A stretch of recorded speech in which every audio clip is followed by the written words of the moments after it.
You're managing yourself as the I talent. just want to be sure you don't sing. All right, I sing. Okay, and you rap. Yes, I do. And you play piano. Yes, I do. You play drum. Yes, I do. And you shoot musical videos. Okay, no, I'm on that now, but not yet. Okay, so the audience wouldn't mind. Kunle Afolayan has a record label. You never could tell. It could go down in history that you sang at AOT 5.0. He heard your voice and he said, "But boy, he good gone. Oh, He's a good." So you want to do something for us briefly? Okay, like what? Anything.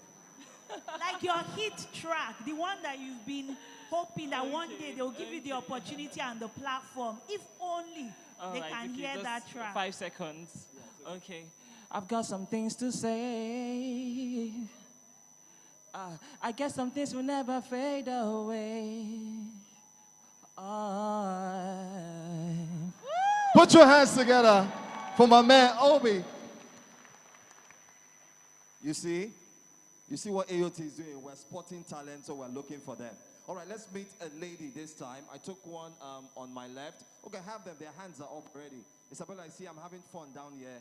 Keep staying in the spotlight. Yes. Please do come out, please. I mean, she's wearing blue. She's got this lovely colored hair. Please put your hands together. Let's get to meet her. Hello, my name is Miss Promise Iwoha from Christopher University. I'm the lead marketer for Christopher University. So our university is open for art, technology, improvement, innovations. So I would love to get some ideas here. That's why I'm here. Wow. So she came to learn to see how she can get ideas to push the university forward. Okay. So how did you hear about AOT? Actually, it was on Google News and all. So I was really happy because last year I previously saw some recaps of what you guys did.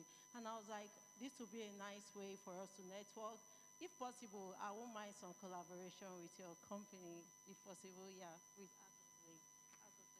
So she's here to market herself, to not just to learn. Isabella, did you hear she said your company? She thinks I own Aot Technology. You work here, so you work here, so you present it. You work with AOT Lagos, so you are here. And I want to network with everyone in AOT. Thank you.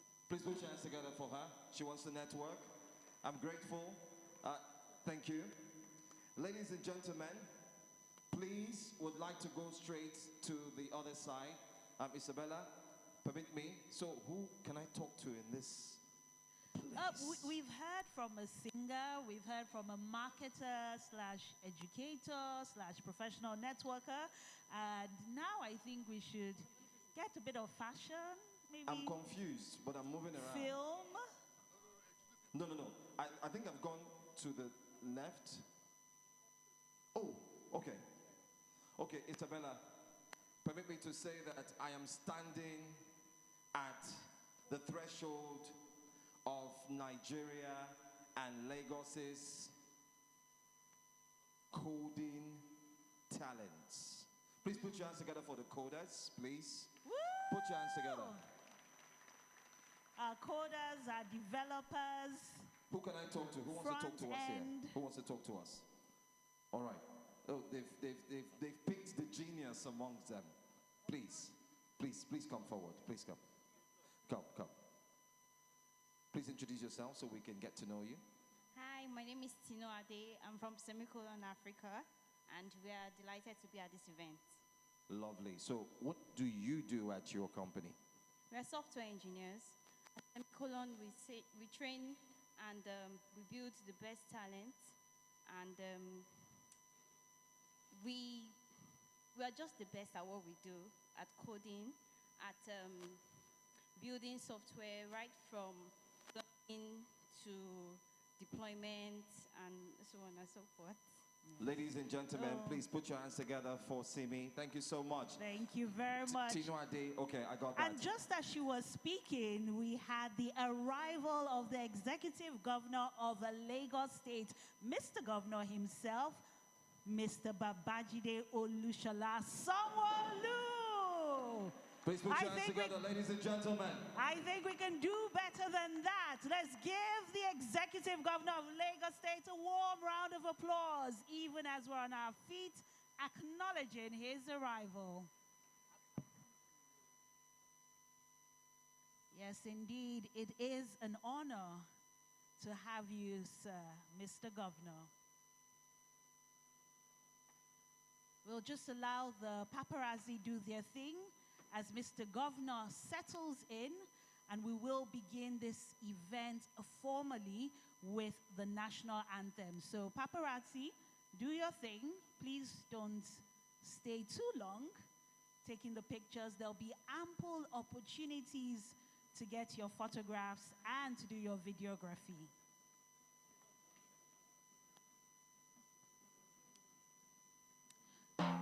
We'll now like for everyone to be on their feet as we take the national anthem.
You may all be seated. Once again, distinguished ladies and gentlemen, we'd like to welcome you to the Art of Technology 5.0. It has been a wonderful day and a wonderful time that we have had, starting off with getting to feel the pulse of each and every individual who is in this beautiful venue. Without further ado, let us quickly acknowledge in our midst the Governor of Lagos State, Mr. Babajide Olusola Sanwo-Olu, who is here. Please, let's put our hands together one more time. Thank you so much. Thank you, Mr. Governor, for honoring our invitation. We also have the Honorable Minister of Communications, Innovation, and Digital Economy in the person of Dr. Bosun Tijani. Woo! We have people in the music industry here. So when we say put your hands together, we want cheers, we want applause, and if it's bossa you want to do, that's also fine. Okay, I'm also told that we have in our midst, of course, we look forward to have him just at the front row, the Deputy Governor of Lagos State, Dr. Kadri Obafemi Hamzat. Please, let's put our hands together, please. Please, let's put our hands together. Thank you so much. And next, we have our host, the Commissioner for Innovation, Science and Technology, Lagos State, in the person of Mr. Tubosun Alake. Please stand for recognition. And he's joined by other members of the State Executive Council here present. So please, EXCO members, please stand for recognition. Thank Let's you, put our EXCO hands members. together. Please put your hands together, please. Thank you. Thank you. We also have members of the body of permanent secretaries here present, especially the permanent secretary, Ministry of Innovation, Science and Technology, Engineer Mrs. Ibilola Kasumu. Please, let's put our hands together. She stands for recognition. Thank you so much. A warm round of applause. Thank you. We also have the curator of Aot Lagos 5.0, the CEO of Aot Innovation Center, Mr. Victor Afolabi. Please put your hands together for him. Thank you so much. Well, let's also mention that we also have here present government agencies and parastatals. Please, let's put our hands together for them as well. Please, let's do that. Thank you so much for taking time out to be here for AOT 5.0. Other top government functionaries as well are here. Other dignitaries invited. And as time proceeds, we will continue to recognize each and every special individual who has taken time out to join us today. So without further ado. Yes, our distinguished ladies and gentlemen here present in the hall and joining us virtually, you also deserve a warm round of applause. Let's applaud ourselves, our distinguished guests. So, the moment we've been waiting for is finally here. And this is where we begin AOT 5.0. The time for us to start is now, and without further ado, it is only right for us to listen to a welcome address. Now, this address will definitely, as it sounds, is a welcome address. It will be done by no other than... Yes, our host of the day. Please put your hands together as he makes his way to the stage. The Honorable Commissioner for Innovation, Science and Technology, Lagos State. Ladies and gentlemen, put your hands together for Mr. Tuboso Alake. I think the Lord will continue to rise well as he makes his way to the podium. Let's give the Lord glory, ladies and gentlemen. Thank you so much. Thank you. Thank you. Good morning, everybody. Good morning, everybody.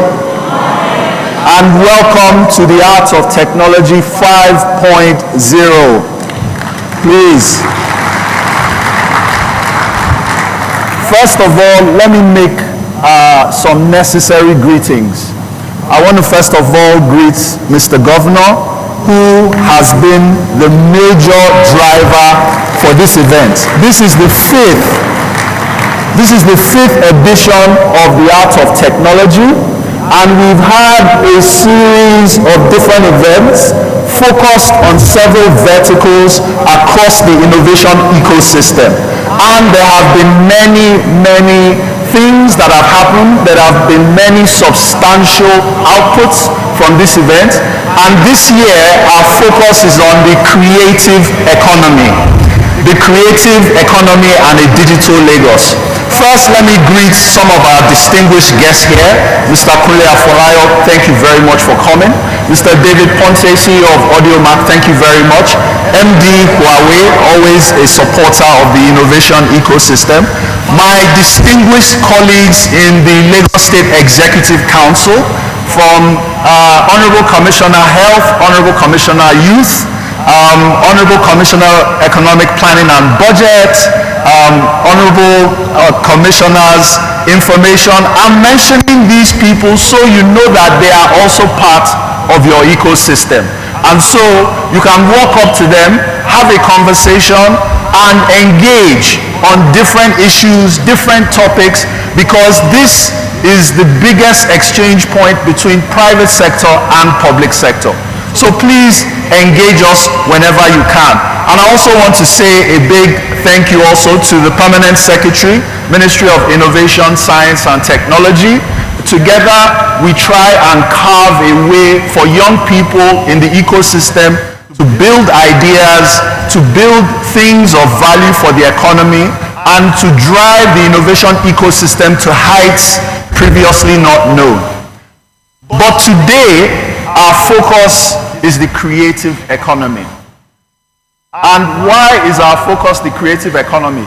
Simply put, it's one of the fastest growing sectors of the Nigerian economy. And so, it's very important that I give you just a slight history of what AOT has been over the past couple of years, right? And so, since AOT 1.0 up till AOT 4.0, we've had over 61,000 attendees. 61,000 attendees. I think that deserves a round of applause. From more than 30 countries, right? Both live and streaming online. Different people interested in the Lagos ecosystem. And that is a testament to what you all are doing here, both public and private sector. There is something going on in Lagos today. And these numbers are evidence of that phenomenon. We've had over 241 esteemed speakers across different verticals, right? And so the AOT story has been one of different value matchings, different areas. Now, we've seen AOT 1.0, AOT 1.0 focused on the Lagos Innovation and Technology Master Plan. And that plan was really to see how both the private and the public sector could think solutions to a myriad of problems. In that master plan, there were 4 major execution pillars. Number 1, infrastructure. Number 2, data. Number 4, funding. And number 3, funding, and number 4, talent. These 4 major execution pillars cascaded down to tactical projects that some of the beneficiaries have experienced in this room. AOT 2.0 addressed the vital issue of Startup Lagos, chronicling what was happening in the ecosystem. And so today, the Startup Lagos platform has over 2,000 registered startups across different sectors of the economy. And so it's a place where startups can network, can be matched with other people in their sectors, and it's also a very rich startup news exchange platform where you can get the daily happenings in the startup ecosystem. It's an incredible resource, and if you are not a startup that is not registered on the platform, please go to startuplagos.net and register yourself and begin to experience the connections that the ecosystem can bring. AOT 3.0 focused on funding, and I must say, on that very day of AOT 3.0, Mr. Governor awarded more than 7 checks totaling about 50 million naira to startups.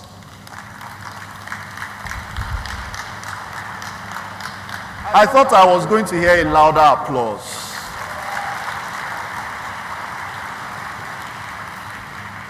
The Lagos State government, through Mr. Governor's programs, is now the largest public sector funder of startups in the nation, right? And so that particular year saw different startups bringing on board their ideas, their products, their solutions, whether at the idea stage or at MVP stage, and some of them were funded right then and there. We also brought in investors from the ecosystem that helped to resource a lot of the startups. AOT 4.0 focused on the Talent Acceleration Master Plan. I'm sure many of us are familiar with the Japa syndrome, right? For those that are not from Nigeria, Japa just means going to other places to find greener pastures. But we saw that we needed a real acceleration of our talent ecosystem. And so we launched the Talent Acceleration Master Plan in 4.0, and we are executing on different fronts, on different areas, and there's quite some success there. Now, today, our vertical is the creative economy. Why the creative economy? It's a booming industry. And the conversations today are supposed to elicit how do we use technology to boost this sector? How do we increase monetization? How do we do intellectual property protection very well? How do more conversations come out between government and private sector? And so the creative economy is significant to economic growth. And so that elicited our focus today, right? And we all know what entails in the creative sector. Music, film, arts, video games, VR, extended and augmented reality, and the list goes on. Over the past couple of years, we've seen data, right, that says that we need to do more in the creative sector. As of 2021, the creative sector contributed over $500 billion to the European economy. In Asia, they are counting on almost 300 billion. North America as well, this year is going on 400 billion. Latin America and the Caribbean are going on 8 billion. Africa is a little over this now, but as you can see, the gap is wide. And so how do we harness this ecosystem for growth. Like I said earlier, many areas that we still need to tackle, right? Establishing additional monetization channels, information sharing. If there's one thing I get from a lot of people in the ecosystem, is the lack of data. How do we build rich information repositories that would allow investors to invest in our ecosystem, that would allow startups to be able to build for purpose? How do we extend the arms or the service buses of information across private and public? How do we implement virtual court systems for exhibitions adjudication, right? How do we tackle piracy? Piracy is a big thing in the ecosystem. How do we do that? The federal government has been very proactive in establishing anti-piracy laws. Even Lagos State also has driven the Census Board, has driven the anti-piracy laws in its own jurisdiction. But how do we collaborate and co-create these additional solutions that will give people creating value in the ecosystem that, yes, this is a sector I can invest in. And of course, making the frameworks, the legal frameworks clear. These are the conversations that will be had today. And we expect very, very tangible outputs to come out, right? And so that in the next couple of years, we are tripling the size of this creative sector. Now, I just want to share with you some of the things that Lagos State has done and is doing in this sector to be able to drive additional growth across creativity and innovation and technology. I mentioned the Startup Lagos platform. Like I said, if you are not registered, please register and get access to information across the ecosystem, across different sectors. You could be a graphic designer and you could need the services of an animator. You will find that on this platform, right? Rich information about startups on this platform.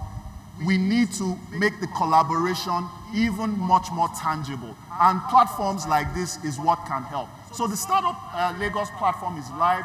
Please register as a startup. 50,000, we want to train 50,000 Lagosians in deep tech, right? In areas like DevOps, cybersecurity, artificial intelligence, network. Of course, in the creative sector, graphic design, animation, audio programming, very, very important area, and software engineering. These are some of the goals we have to be able to enhance the value of this ecosystem. The creative sector needs all these experts.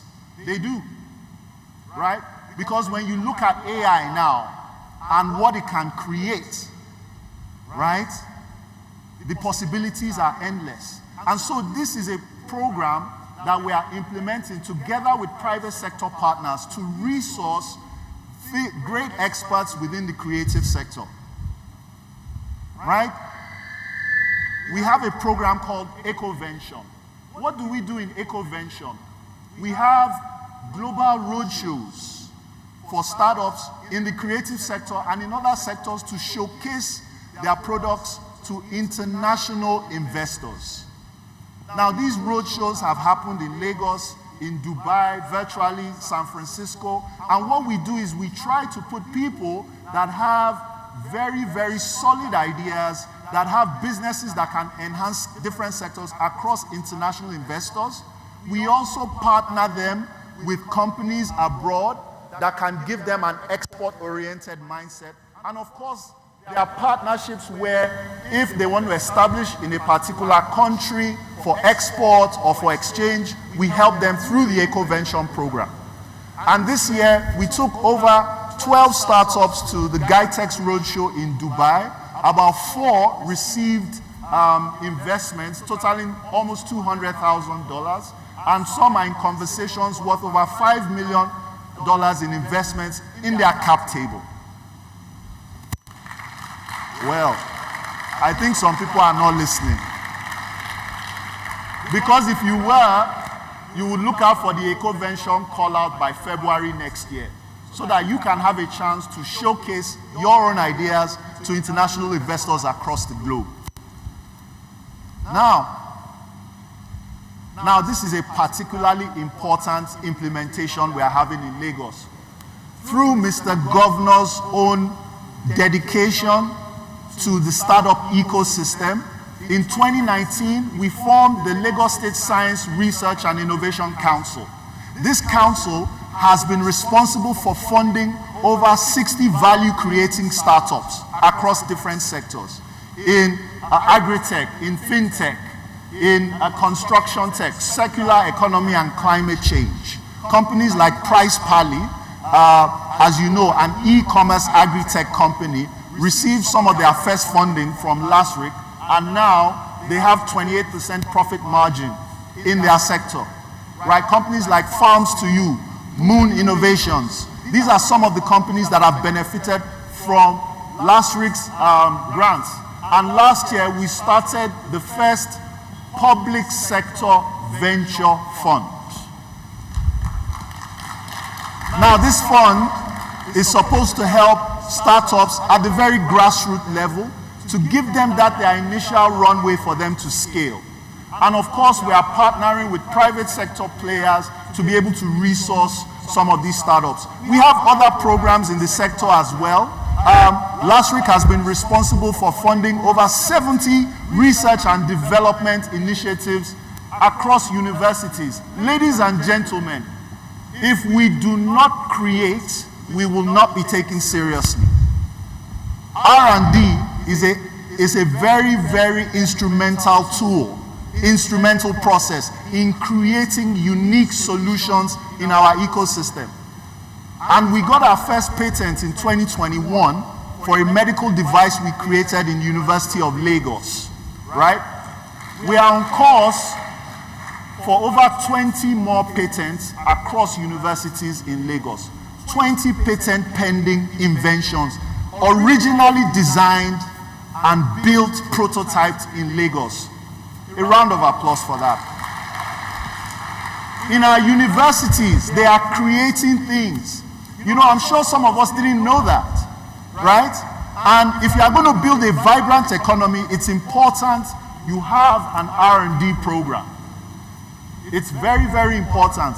And I know some of our people here have been disturbing them about R&D. Huawei, I'm looking at you. So R&D is especially important. R&D is a key to their success. I don't know how many patents you guys have now. Thousands, right?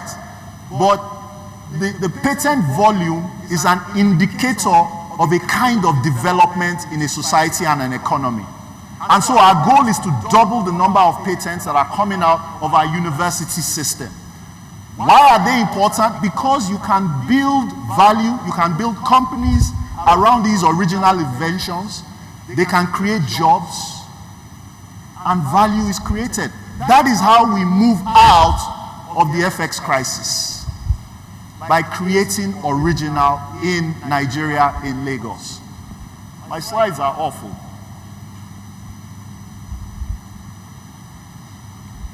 Okay, great. We have a 4-year strategic plan for innovation and technology in Lagos that cascades down from our 30-year strategic plan in Lagos.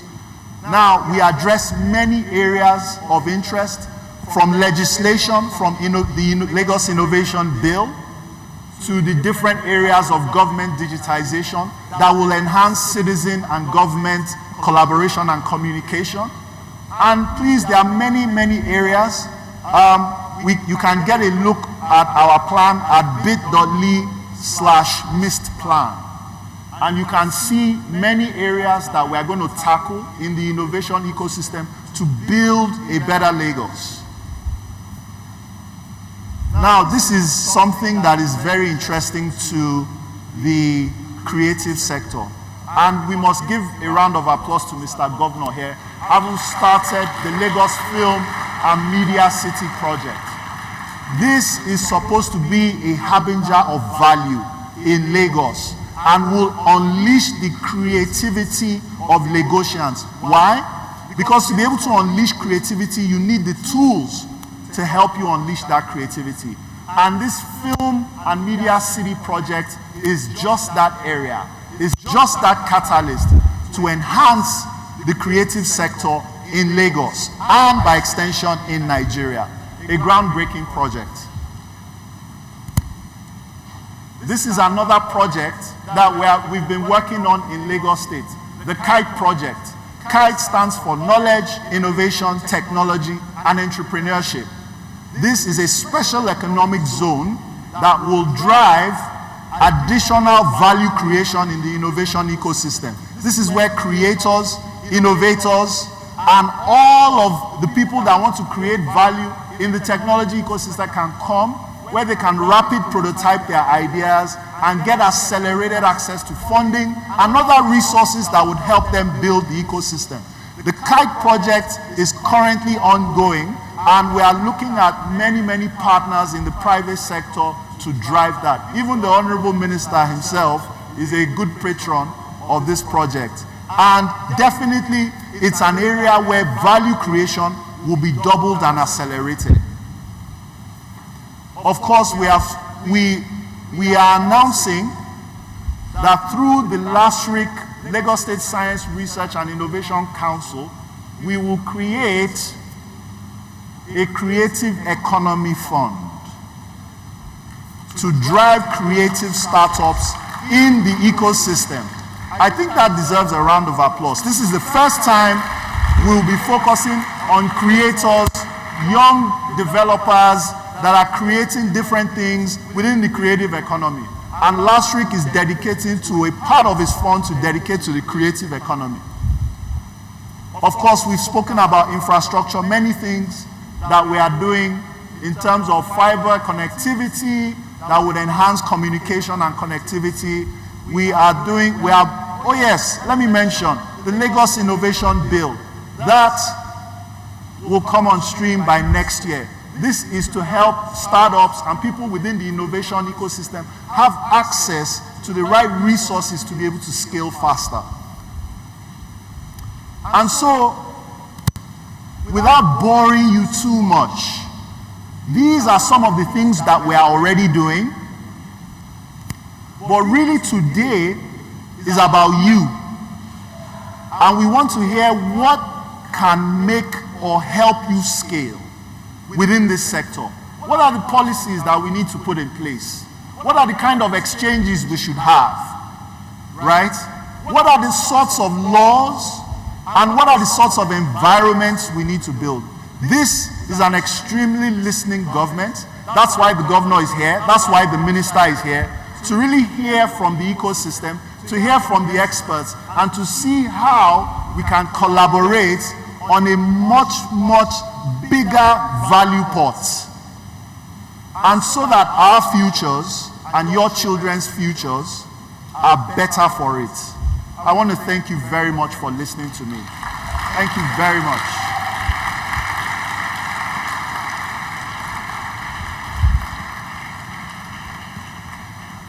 Ladies and gentlemen, I'm sure we can do much better. Please put your hands together one more time for the Honorable Commissioner of the Ladies and Talent. Thank you, Mr. Tuboso Alake. Thank you. I'm sure we got the blueprint and, of course, clarity on where we're going with Aot Lagos 5.0. Well, for those who have been looking forward to download the brochure, please go ahead to your browser and check aotlagos.com/brochure. aotlagos.com/brochure. If you see it, please go ahead and download it so you can follow through, all right? Great welcome address we've heard. Well, at this point, I'd also like to thank our sponsors who have made this possible for us to be here as well. I want to thank you for being here. And by the way, we also have one of the sponsors, the MD, Huawei, Nigeria Enterprise Business. Please put your hands together for Wu Kui. Please stand up for recognition, please. Thank you so much. Thank you. All right. The next special guest to come on stage to talk to us is one many admire so much. Well, guess what? He is an accomplished entrepreneur and business leader. He is also a pioneer in the African startup ecosystem, and he has been instrumental in driving innovation and fostering the growth of tech startups across the continent. He is a co-founder and former CEO of Co-Creation Hub, CC Hub, the leading Pan-African Technology and Innovation Center in Nigeria, in Kenya, in Rwanda, and in Namibia. If I continue, time will fail me to run through his profile. Distinguished ladies and gentlemen, without further ado, please put your hands together for the Honorable Minister of Communications, Innovation and Digital Economy, Dr. Bosun Tijani.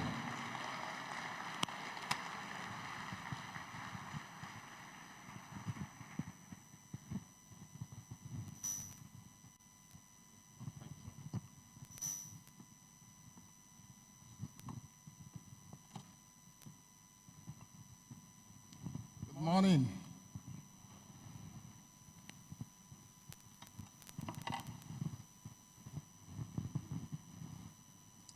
The Executive Governor of Lagos State, His Excellency, Governor Babajide Sanwo-Olu, the Deputy Governor, Dr.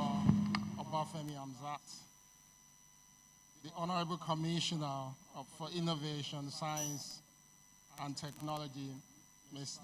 Thomas Malake, the members of the State Executive Council,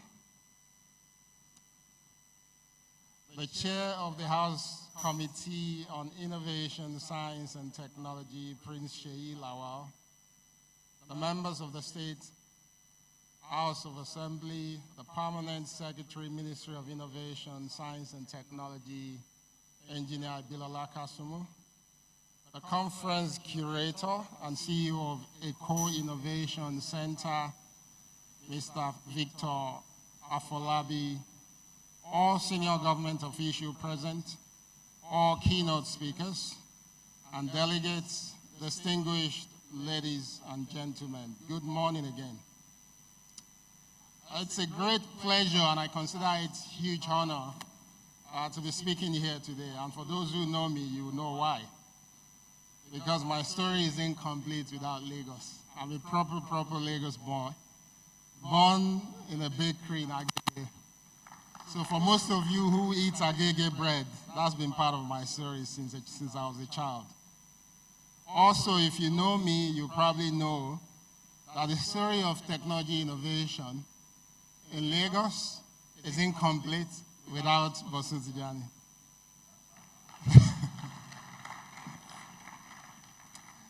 So I think on that note, I'm extremely privileged actually to be the Minister of Communications, Innovation, and Digital Economy, and to be here today.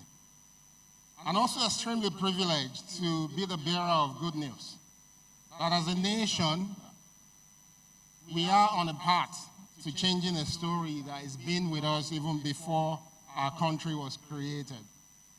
For those who follow the role of technology, innovation, creativity, and nation building, you probably recognize that there's hardly any nation in the world that is able to develop or create economic opportunity for its people without prioritizing science, technology, creativity, and innovation. And this has been properly articulated in documentations on the different industrial revolutions that we all hear about. When you think of the first industrial revolution, which led to the shift from agrarian and handcraft-based economies to machine-based manufacturing. Or if you think of what happened with the second industrial revolution, which saw the expansion of railways, the telegraph, but also the rise of steel and chemical industry. This was also the point where mass production was made possible. Or if you move to the third industrial revolution, which is also known partly as the digital revolution, and saw the rise of electronics, telecommunications, but also computer technology. And to the current, which is the fourth industrial revolution, which is building on the third industrial revolution, and is seeing the integration of digital, biological, but also physical technologies. If you follow these revolutions, you probably ask yourself, where have we been as a nation? But something that is worth taking into consideration is the fact that during first and second industrial revolution, there was no nation like Nigeria. So we didn't have a country called Nigeria. In fact, our country started somewhere in between the third industrial revolution. And these are serious implications for us. Because the implication is that all we've been doing is playing catch-ups.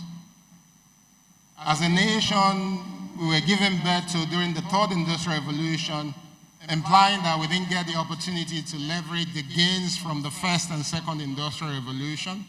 And by the time we were coming into existence in the third industrial revolution, the world was already quite digital in nature, and all we were doing was playing catch-up.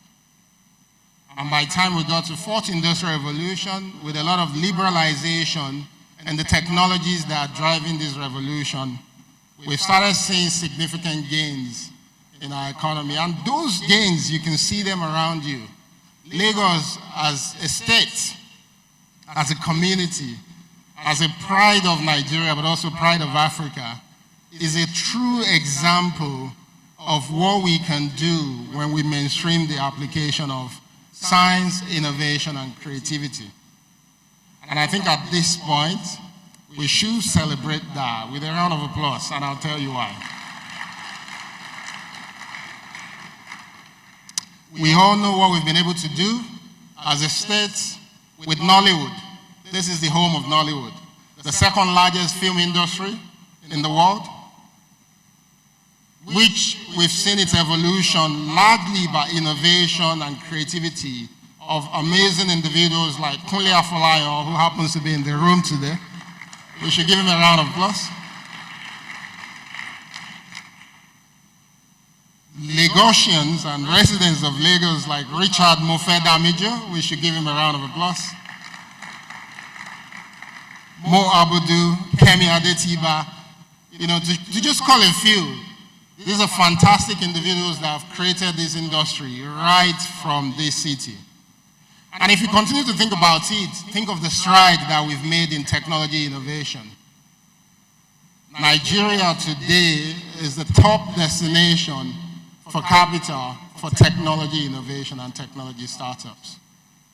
And as you know, if we start to call names, you'll probably be giving me a round of applause as well. Bosun Tijani for creating CCL, which is the largest tech hub on the African continent. But you also know Gbenga Agbola of Flutterwave. A round of applause for him as well. He may not be in the room. Iyolu Aboyeje, Funke Okpeke, Temigi Watumbosun, just to name a few. These are fantastic individuals that have created tremendous value from this state.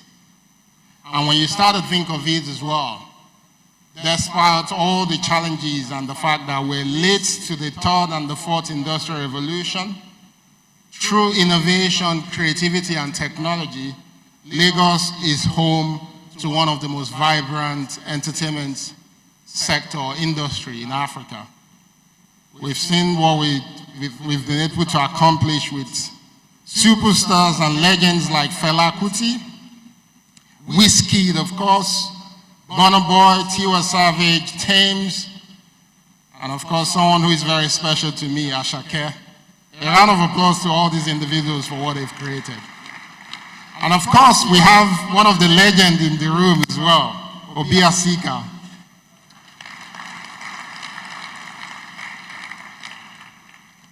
The implication of this is that this state is blessed with the ingredients and the requirements for the application of science, creativity, and technology to drive the growth that we need to see as humans.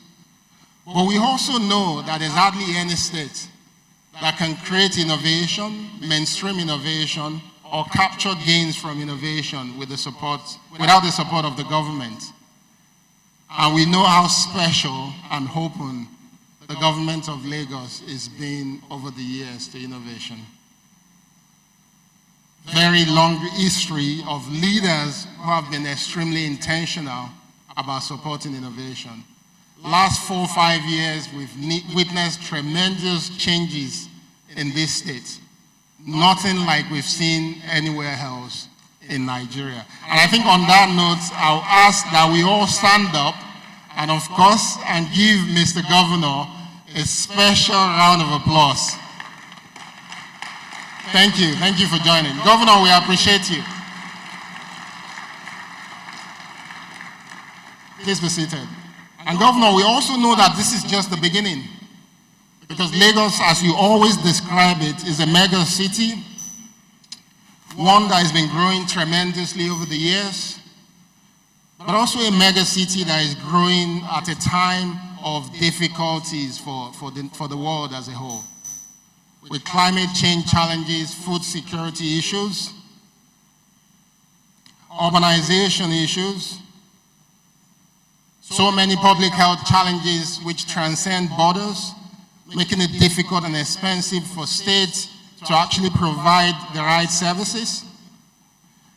And it is on this note that I want to challenge each and every one of us here today, that we shouldn't see these events as just an opportunity to gather, to celebrate, but we should see it as a call to action, an opportunity for us to bind together. Again, remembering that Lagos is Lagos and Lagos is great because there's an ecosystem of creativity that thrives in this city. That the people of Lagos makes Lagos the Lagos that it is today.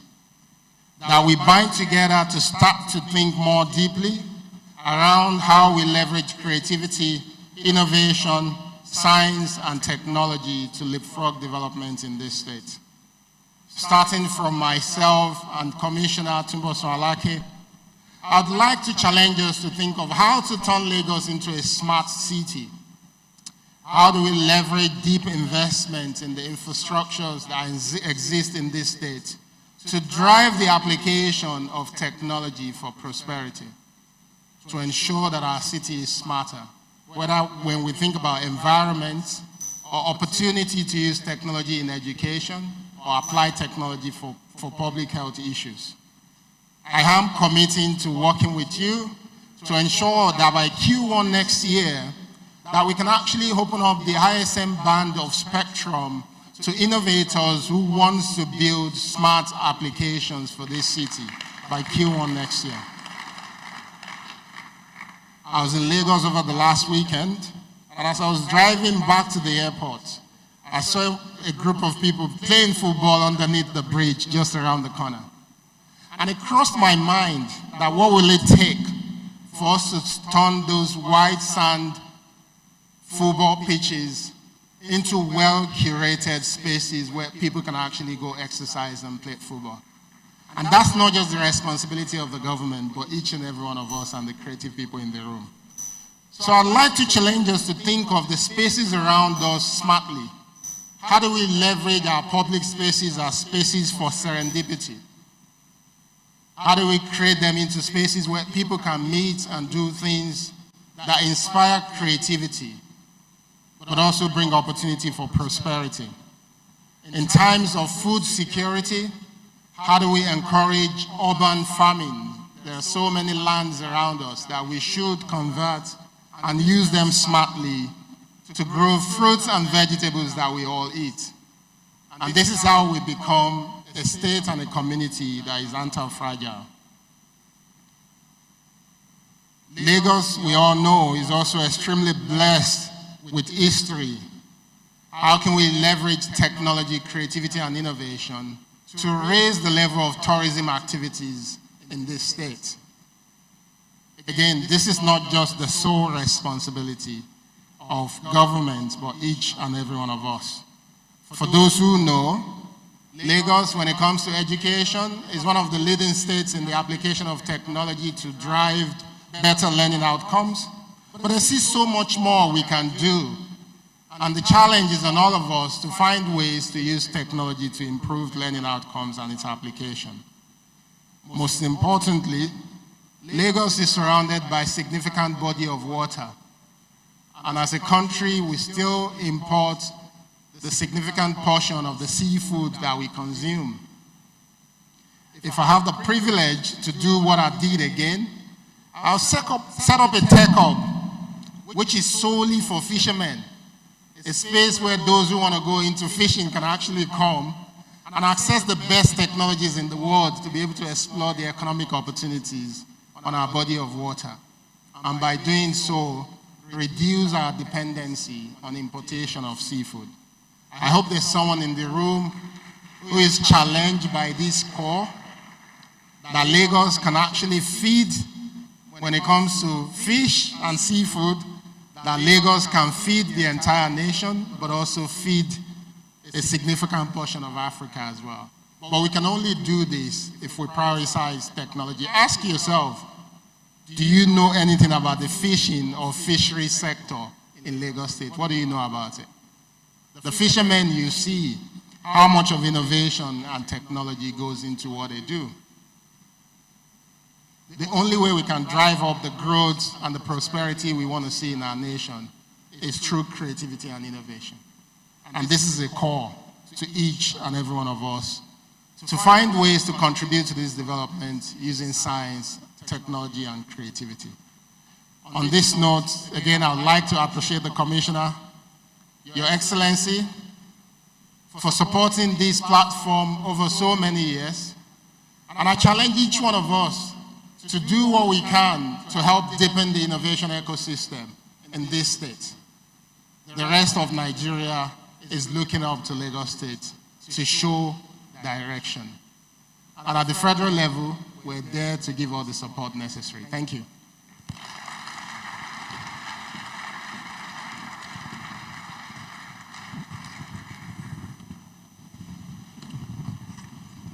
Once again, I'd like to say, ladies and gentlemen, we can do better. Please, let's put our hands together for the one and only Honorable Minister of Communications and Innovation, of course, the digital economy, Dr. Bosu Tijani. Thank you. I'm sure we got some points from what he said, right? Did we pick out any one or two aspects that you really enjoyed? Well, I did. And I remember that he's a lover of Ashake. But of course, who doesn't love music? I remember a video I saw of the Lagos State Governor dancing, and I was shocked. I said, wow, if they put myself and the Lagos State Governor on a dance competition, I may lose. It shows truly that the digital economy, and most importantly, the creative economy, is in all of us. And that's why we're having this conversation. If you have not seen what the hall looks like, I would ask the camera to please show you what it looks like. And as you see it, please put your hands together, please. Please. Can you see the crowd? This is the future of Lagos, the future of Nigeria, the future of Africa. So thank you. I want to thank all for coming. It is now time for us to go to the ecosystem-driven innovation, transforming the creative economy of Africa. I'd like you to please watch the screen.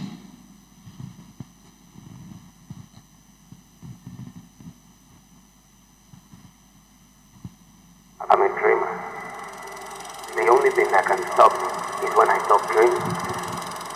Every dream I've had, I've always achieved it. The top Nigerian director, Kunle Afolayan.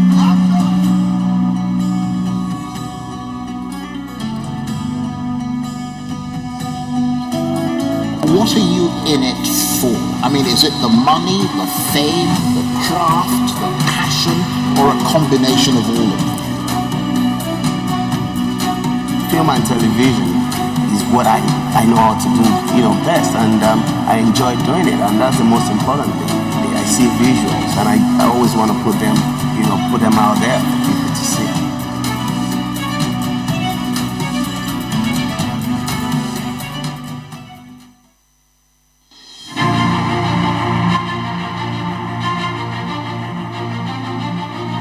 Yeah,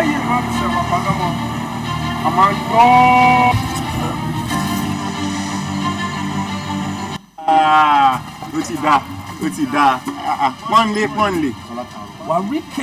go out. Good luck. Come in. You're my best friend. Look. Like diamond. Desire! Gonna have to go.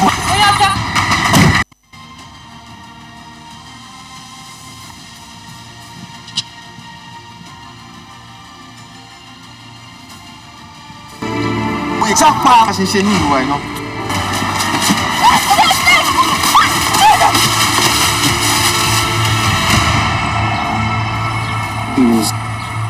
This look. Figuring you can buy this in Cap Hub. We also. Okay, guys. Well, this is Ire Clothing, and this is also a media book store. It's within Cap Hub, where you can buy, you know, any of our collections, Ire Clothing collections, and also, I mean, you can look at the books. These are some of our books. Authoring Nollywood, from perspective of figuring, you can buy these in Cap Hub. We also have our original DVDs, you know, figuring, phone swap, October 1. We have all of these in DVD, so you can also pick them from the store. And we have some of our collections, Danshiki, Kembe, you know, and all of that. So if you visit Cap Hub, Ire Clothing is here to stay. Okay, so this is Afefe restaurant and bar. And as you can see, we have, it's a very cozy environment.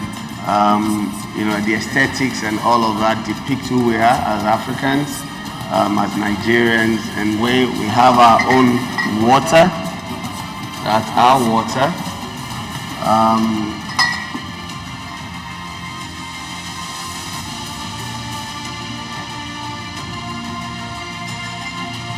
There's nothing like cold beer, and that's what I say to people.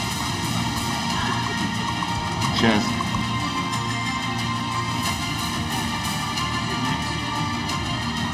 And we have our own water. That's our water.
Ladies and gentlemen, please put your hands together for actor, filmmaker, entrepreneur, Kunle Afolayan.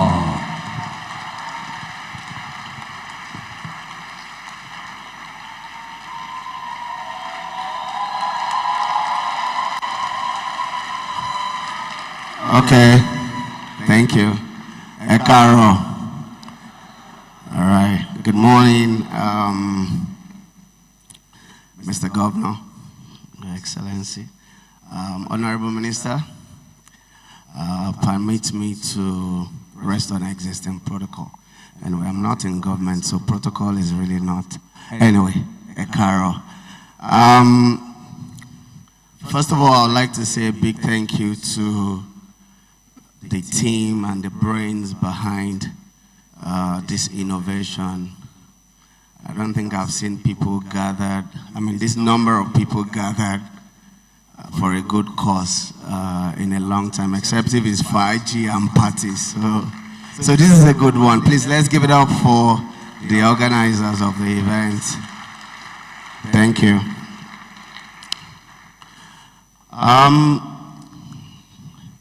Well, my first core area, of course, is filmmaking. And I have to give the honor to those who started before the likes of myself, and my father happens to be one of them, Ibato Gonde and the rest. Can we give them a round of applause, please?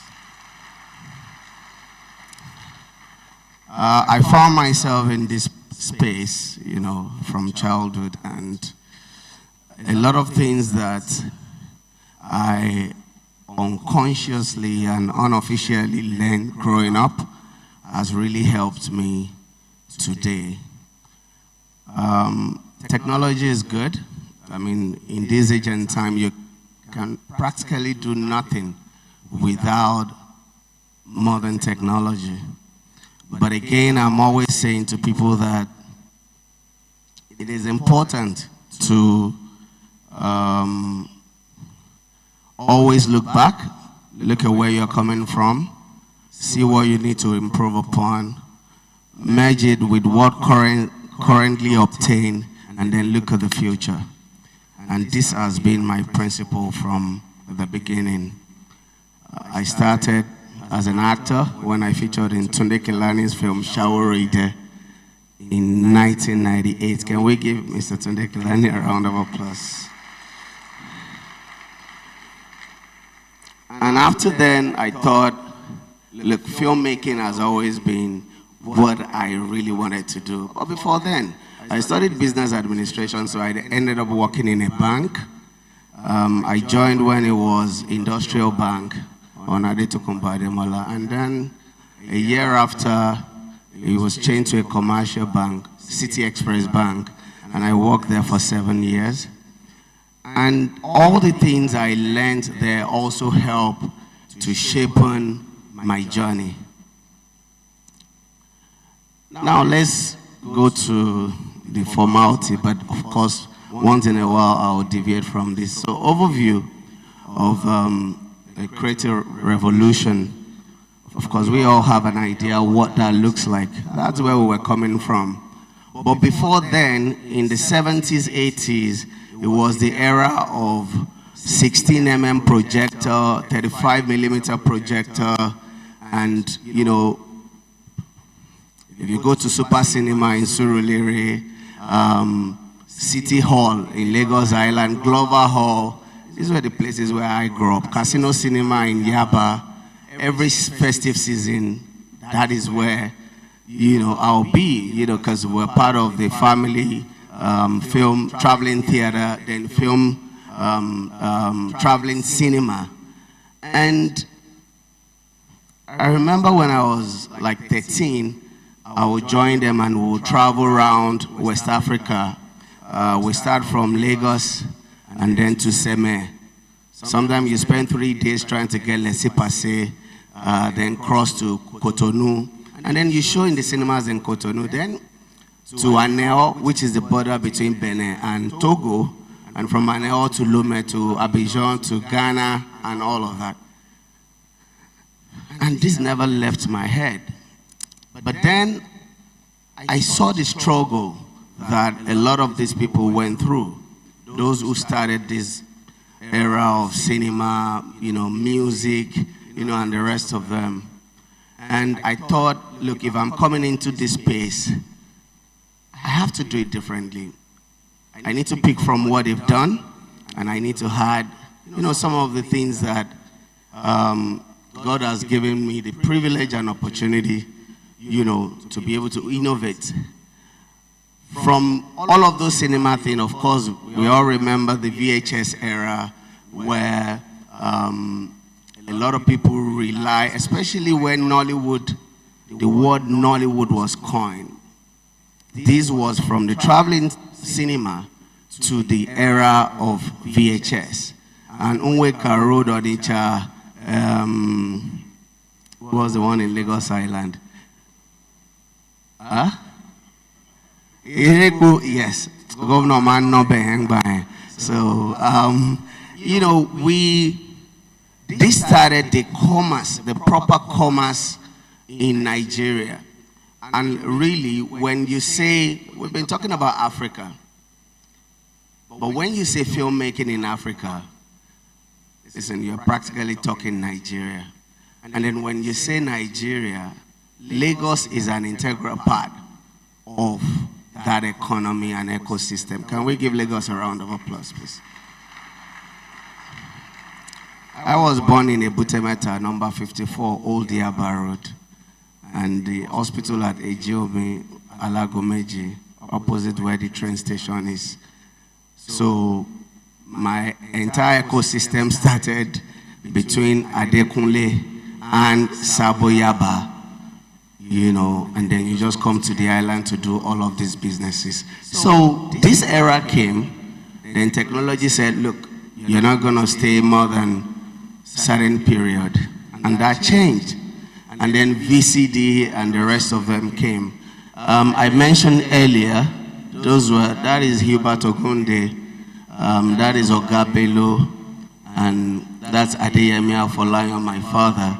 I think this was on the set of Yanewura, Golden Mother, and Yanewura was shot in 1985, and principal photography was majorly shot at Montgomery in Saboyaba. Now, they started, and these guys, after my father passed, I went through some of his documents, and I saw a lot of letters from banks asking him when is he paying his loan. And if you study American cinema system, they clearly will advise you not to take loan to make cinemas. But the Nigerian spirit, the Lagos spirit, and all of that was what pushed a lot of these people, because they were doing it for the love of cinema. And listen, I can tell you that demanding, it was very popular. At some point it was very comfortable, but technology changed. And then video came, and then foreign exchange became a problem, because at that time when you shoot a film in Nigeria, you have to process in the UK. And a lot of them couldn't afford to buy pounds to go and change, and that forced them, and the man got broke at some point. I know we used to have 4 buses and a station wagon that travels different routes, but at some point he didn't have, I think he had just 1 car, and then he had stroke. It was, so they went through that, and I said, I'm not gonna go through this. So I'll always give it to them. When you go to film festivals in Africa, especially the Francophone African countries, there's a huge difference between what we do as Nigerian, because of the entrepreneurial spirit, and what they do over there. A typical filmmaker from Cote d'Ivoire, from most of the Francophone country will never use their personal funds to make film. They rely on grants and funds from Europe.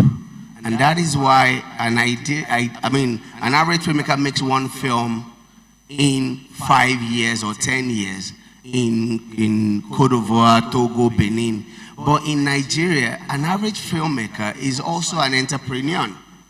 And like I said, this started from way back.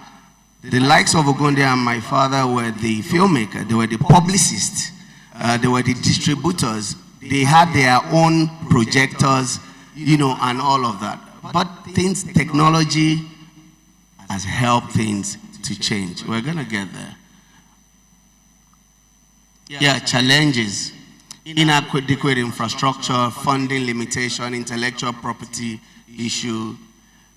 I was tagged some time ago as a tribalist because I screamed when October 1 was pirated. But after then, of course, a lot of people also, you know, fell victim, and then they realized it wasn't anything personal. It was because we all must put hands together to fight this thing. When it comes to funding, of course we have funding limitation, but look, I'm not a fan of sucking up to government, but I can clearly say government has really tried in their little ways. During the time of Goodluck Jonathan, there was Project Nollywood Act, and a lot of people were supported. Now, did they use the money for the right cause? I don't know, but I know that money were given to people who wanted to do distribution, who wanted to make film, who wanted to do, you know, but we're still where we are. And of recent, Mr. Governor set up a film fund, and I happen to be one of the,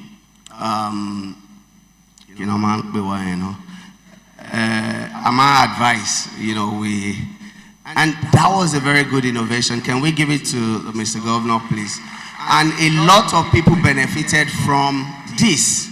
And it's a continuous thing. I know it's still ongoing. And of course, all of this majorly is happening in Lagos.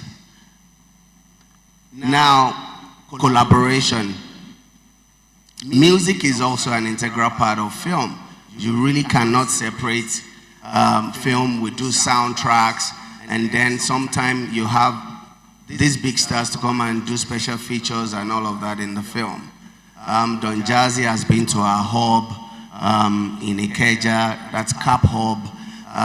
A lot of people have been there. And the reason we created Cap Hub was so that we can have a one-stop shop for the creative, whether you're a musician or an actor, or a painter, or a sculptor, and is in the art of Ikeja.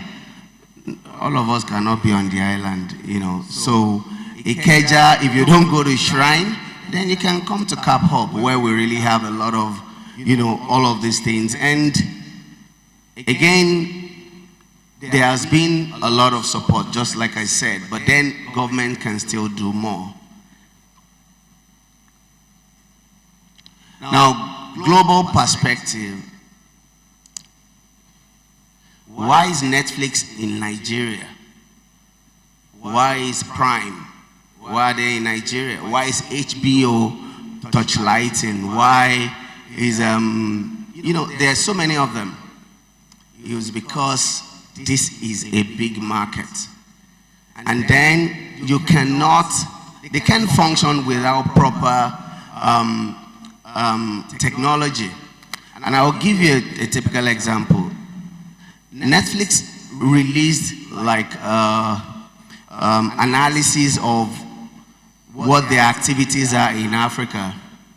And I looked at it and I saw that the amount of investment they put in South Africa is like 3-4 times what they put in Nigeria. But guess what? The amount of content we supply to Netflix is like 3 times the number of what they get in South Africa. For me, why?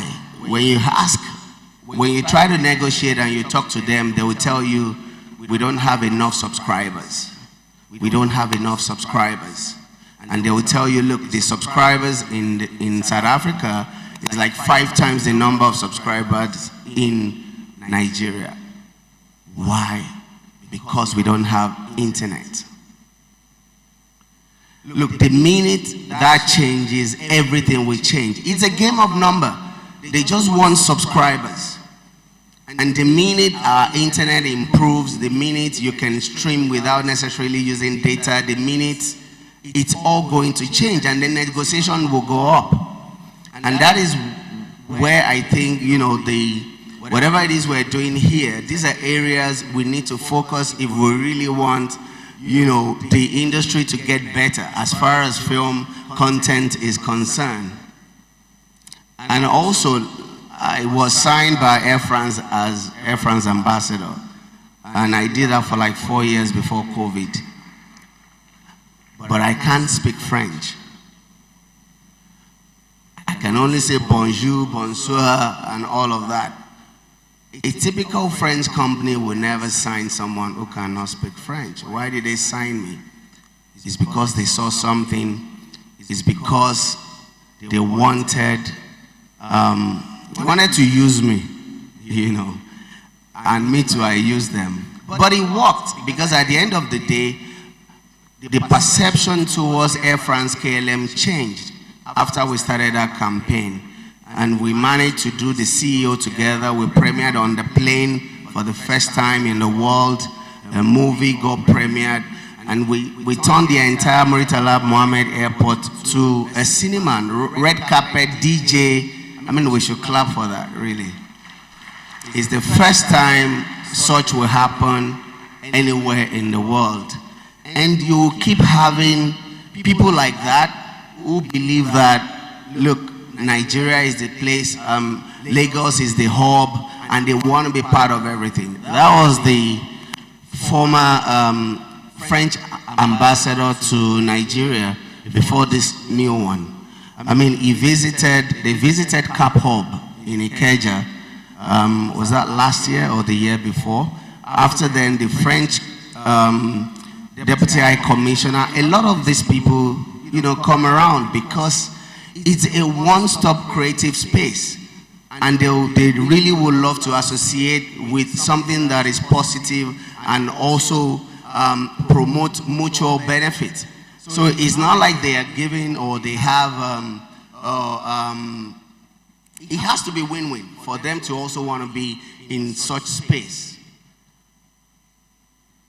Leveraging technology, digital platform for creative, and I said this before, we all know Lai Wasabi, right? So if you know Lai Wasabi, can you just wave? Good. I didn't know Lai until mid of this year. What happened? We have an academy. We have Cap Film and Television Academy. And we're trying to get influencers who can help to, promote the academy. Mr. Macaroni did something. Bimbo Ademoye did something. And the head of marketing team said, there's a guy like Wasabi. Well, what does he do? And they showed me the guy. I said, what can this one do? I thought the guy is using juju, because if you watch his video, I don't know, his personality is funny, naturally. But then he will post and he will have like 1 million views in like 2 days. It was weird. At the end of the day, I met with him, I saw the potential, and we featured him in our latest Anikulapo series, The Rise of the Spectre. You're going to have a blast. Thank you. So what we try to do is also with our academy, we're currently partnering with MasterCard Foundation, where we've trained over 10,000 young people in the last 1 year. Now we're a bit different because technology-wise, what we're also giving is we teach, we give them tabs. We manufacture and customize tabs, and then we give them data to run the tab. No film school is doing that in Nigeria. Can we give Cap Academy a round of applause? So we have e-learning, and then we have physical class, and we also did a partnership with Netflix and University of Southern California, where we train people in post-production specialists. And we have started hiring some of the people we've trained. Some of them now work with cap motion pictures in our office, and some of them are always on set to also work whenever we're having production. We're currently doing 2 weeks masterclass, and they're doing their projects. So we're doing a lot in the space. Because for me, the ecosystem, you don't just take, you give back. And one must connect the other. Yeah, collaborative effort, government, we need government, you know. Another area where I think we need government, and I'll say it because Mr. Governor is here. Look, it is our civic responsibility to pay tax. But then I think a lot of people in that space need a lot of enlightenment, because their understanding of the creative sector is completely wrong. Or rather, I'll say they need more, you know, more orientation of some sort. As at today, our power generation bill, and I'm saying diesel and NEPA, between diesel and NEPA, monthly is 2.5 million in one space. We spend like 1 point something on diesel, and on NEPA we do, thank you. On NEPA we do pretty much about the same thing. And then you see stickers from LRS, FRS. So I think the people at the realms of affair, when it comes to creative stuff, need to really help us to, you know, create a synergy between our space and the government, so that we can sit and look at this critically, sir. And then I said collaborative network. You can see it.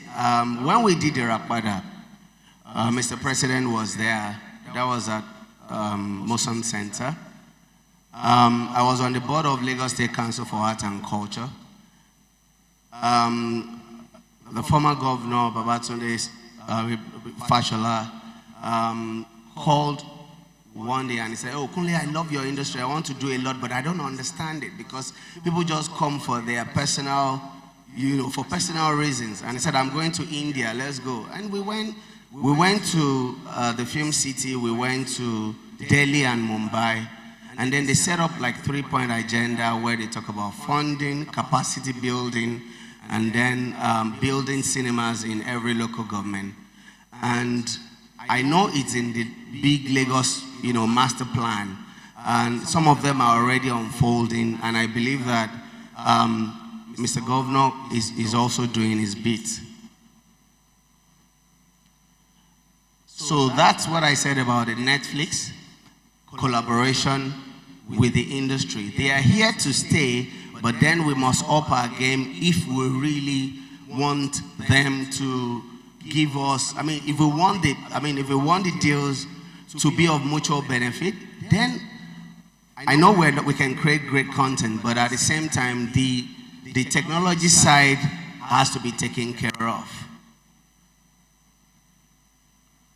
Yeah, technology as catalyst for change. And pretty much, I think that's it.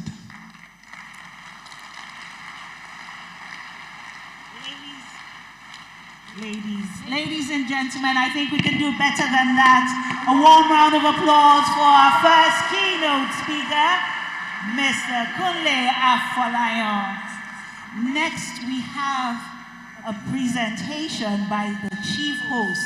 And one thing I'll tell you about Mr. Governor is that he always prioritizes technology.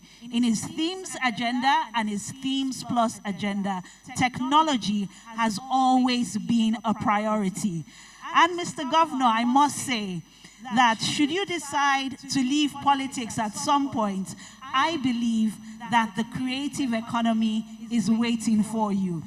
We've all seen Mr. Governor get his hands dirty, trying his hands at hairstyling. We've seen Mr. Governor only recently, about 2 months ago, taken to the runway in Emmy Casbit, and I must say, Mr. Governor, you did a good job as a model. So who knows, we might see you in the creative economy.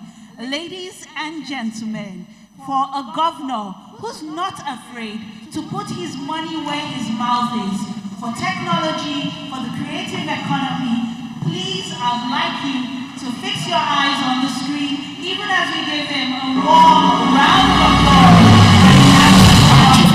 Is the Executive Governor of Lagos State, Babajide Sanwo-Olu.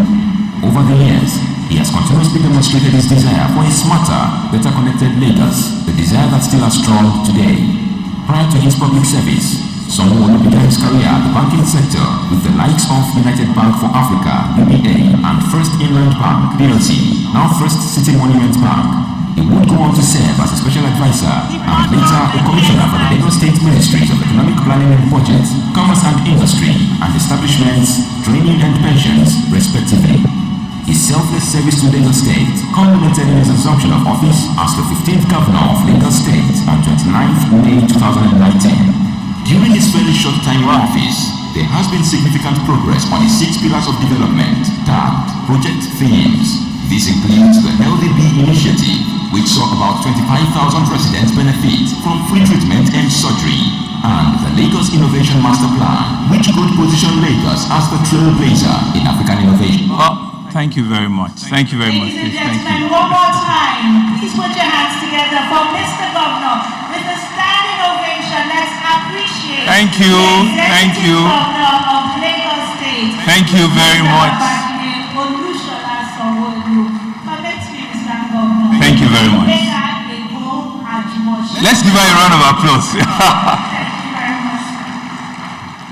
Out of Technology 5.0, please, you need to give yourself a round of applause.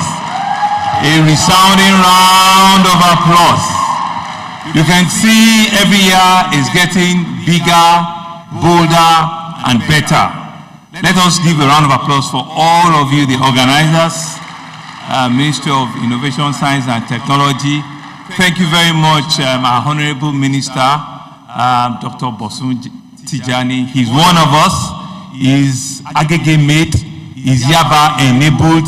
He's a Lagos boy. And we're indeed happy that we're donating it to Abuja. Thank you very much. Please let's give him a round of applause. And to all of our partners, I want to thank you very much for coming. Kunle, thank you very much for the great things you're doing. You're not the only one in your entire industry. Don't worry, I'm still going to come to that your place off Allen. I'll still come. I'm making it a public announcement. Because indeed, we're excited with what we're seeing. Ladies and gentlemen, what a day, what a moment, what a time. It's another Art of Technology 5.0. And I'm indeed excited and happy that all of you can be here with us together again. And with the theme, the creative economy and a digital Lagos. What a moment. You know, coming into this place this morning and seeing the very large audience that have turned out, I know that is indeed going to be an exciting 1 and 2 days for us.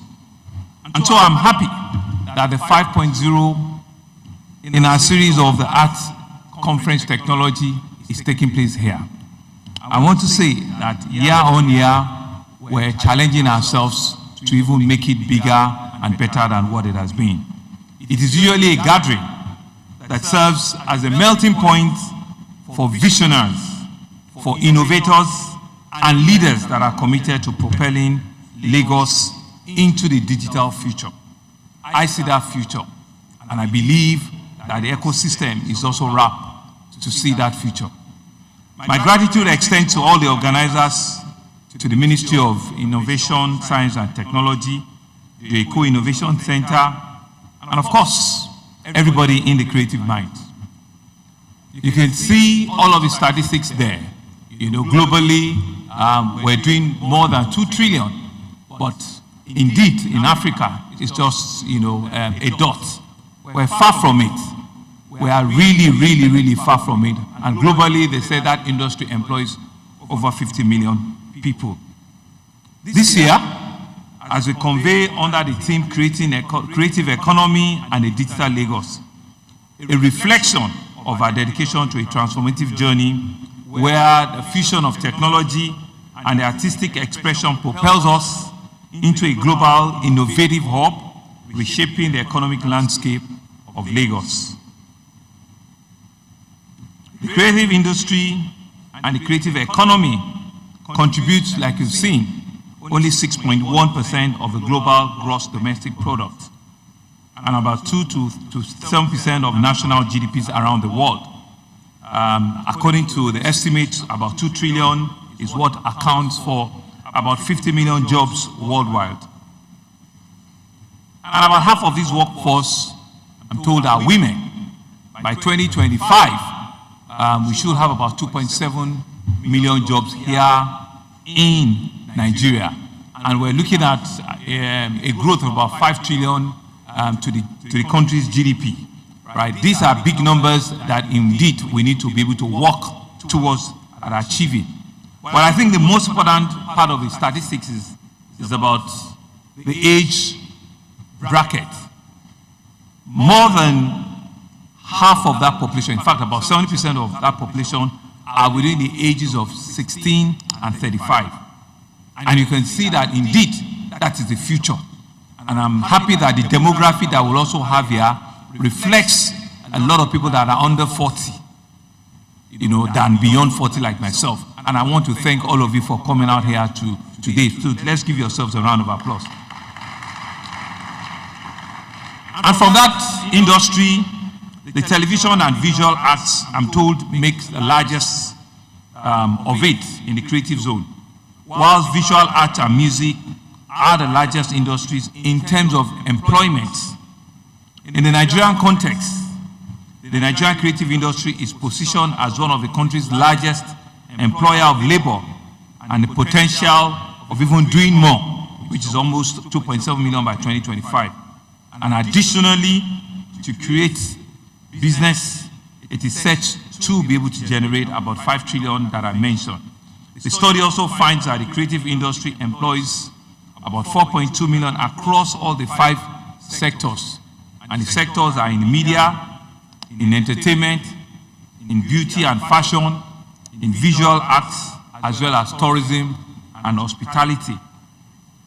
Furthermore, it's positioned at the forefront of our digital era. Our steadfast dedication to innovation has earned us a global acclaimed. If you never come Lagos, you never go anywhere. And if you never come into Yaba and all of the creative places that we are just starting. And so it is not just by chance that Lagos is seen, and it has earned that it is Africa's foremost fashion and creative hub. It's not doubt. Not just a fashion and Africa's foremost fashion and creative hub, it's also the Africa's startup capital in the continent. So Lagos deserves all of the applause that it has right now. The music industry, indeed, you can begin to see. We're not just, the hub, we're the fashion, the creative hub, the music industry, and, we're doing about 2 billion now. With technology, we believe that indeed can go up by over 500%. And you've seen achievements in that industry. You've seen our artists receiving prestigious awards, including the Grammy Award and the purifications of international streaming services, which has certainly attest to the vibrancy that we have in this industry. The transformative impact of technology on Lagos developmental program is certainly profound. Over the past decade, technologies has propelled a remarkable 500% increase in productivity across the pivotal sectors, ranging from agriculture to manufacturing. Our Startup City initiative has also not only enhanced the efficiency of the public service, but have also significantly elevated the overall quality that we see from our various residents. And I think it was the commissioner that had mentioned it earlier, to say that some of the people that were supported in the last 2-3 years in the tech startups, not only have they gone up to become patent, but indeed they are becoming startup leaders in all of their choosing profession. We have seen, we have seen patent being coming out of medicine, we're seeing patent being coming out of agri startups, and we're seeing patent being coming out from also the payment systems. But in all of this, the journey is not without formidable challenges. And I'm sure Kunle Folawiyo too had enumerated here this morning some of the challenges that we all see in that industry. And everybody has mentioned it. Issues around piracy present a significant and a substantial threat into the creative economy. Recent data highlights a significant portion of the creative content falling victims of piracy, which result in substantial economic losses annually for all of you, the creative minds. And I think Tubosu mentioned that we're doing everything to ensure that we can scale up, we can scale up the regulation, and our ability to be able to track and discourage wrong people that are stealing from you and are just generally just doing cut and paste. It is imperative that we tackle this issue collaboratively. It's when all of us work together, from the federal government that is here, represented by the Honorable Minister himself, to all of us at the state level, and to all of you practitioners, that when we work together, we will be able to implement measures that will safeguard your intellectual property and cultivate an environment where creativity is not only protected, but also flourishes. And so you can see privacy present a substantial, a significant threat into that market. And we cannot fold our hands, certainly not as a government, and not do anything about it. And so the Lagos State Initiative for Creative Industry, we have looked at 4 different areas. We've looked at investment in infrastructure and technology.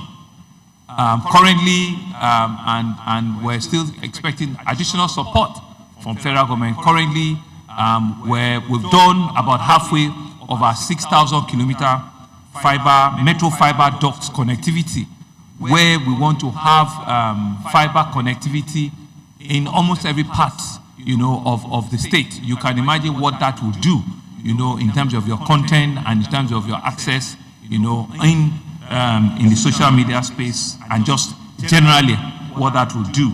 Like I said, we've completed 50% of that. We also have the Lagos Film City, which we just, about 2 months ago, we did the groundbreaking ceremony. This is, at first start, it's a $100 million project that will be executed on a PPP model. The Lagos Film City, you can clap. The Lagos Film City is conceived as a comprehensive entertainment industry campus and film lot. It will take, credence from the likes of Universal Studios in Hollywood, and the facility will provide not only living and working spaces for filmmakers, for writers, for musicians, for marketing professionals, and all industry personnel, fostering the realization of the creative idea. It won't be far from what Kunle Afolayan was showing us, but we'll probably just do it bigger, bolder, and better. We will collaborate. We'll ensure that we're not far from the reality. We'll create, an engagement with you where, your people in your industry they don't need to go to South Africa for sound check. They don't need to go to outside the country to go and check, the content and the output of. That's all what we want to bring in, back into our own space here, and be able to do all of these things here. All of our musicians, they don't need to begin to go and, recheck their videos or something. Once we have, a campus like this, it becomes a place where all of you can see as a pride. It must also have a university content. Kunle and all of us are doing so many things are training and retraining and training and retraining, but we must have a location where, you know, all of you in this place can call home and you can see. So we envision that it will be an industry hub for also tourist destination. So the film city will feature fully equipped state-of-the-art sounds, you know, stages, workshop, films, and everything around the creative industry. Some of you were part of us at the groundbreaking ceremony. It's a 100-hectare piece of land, and we're committed. We're pushing to ensure that before the end of our administration, you know, we'll begin to see a lot of verticals there, and it can become something that will be useful for us. We're also ensuring that we'll have a museum which will commemorate, you know, I think Mr. Falayan also shown it. We must be able to depict the history behind Nollywood, how it all started, you know, and we must be able to showcase that we didn't get here just in one day. So the city will have all of the trappings, you know, where you can have commercial real estate engagement and all of it. The incorporation of all of this will ensure that it becomes a destination of choice. We also want to collaborate with the World Intellectual Property Rights. We cannot just be given lip service to issues around piracy and people that are stealing from this industry. So I'm told that we have to identify and work with the World Intellectual Property Organization under the leadership of Dr. Moody. The collaboration is aimed to establish a robust framework for enforcing copyright laws. You know, once we're getting to this stage, we need to be able to do it globally, how it's being done everywhere in the world. And I mean, we believe that from enforcing these copyright laws, it will help to simplify the process for artists, for writers, for musicians, and other people in the creative minds to safeguard their work. And I mean, that's it, you know, to be able to safeguard your work and be sure that indeed all of your sweat and all of your very creative minds will go, you know, will not go unnoticed. This initiative will not only ensure a fair compensation for creators, but also enhances and appeal for investment and collaboration. And so it's once you see that we can reduce all of these things, the collaborators that Mr. Falayan was talking about, you know, the investors that Mr. Alake was talking about, the engagement that the Honorable Minister was talking about, that's when, you know, everything will begin to come together and we can indeed secure, you know, our intellectual environment. We can secure it very, very well. I think the fourth thing that we also want to do is to attempt to increase our intervention, you know, with our Lagos State Science and Research cohort in the creative economy. We're not doing enough numbers. We need to be able to double and triple this number in the next, you know, 12 to 24 months. So my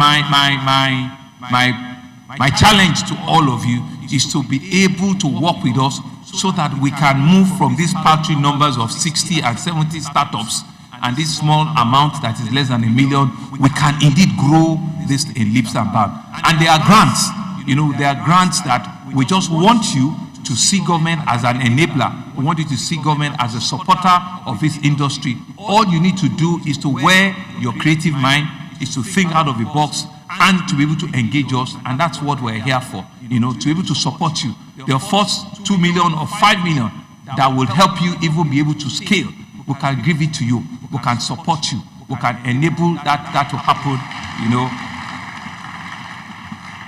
We can enable it to happen. And we have credible men on that research center that can indeed make it happen. But in the last couple of years too, we, like Mr. Falayan have also done, we have also worked, we don't want to reinvent the wheel.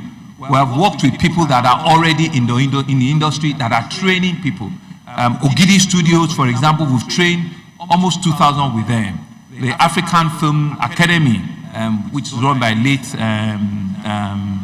Miss Peace Ayam, we've trained a couple of thousands as well.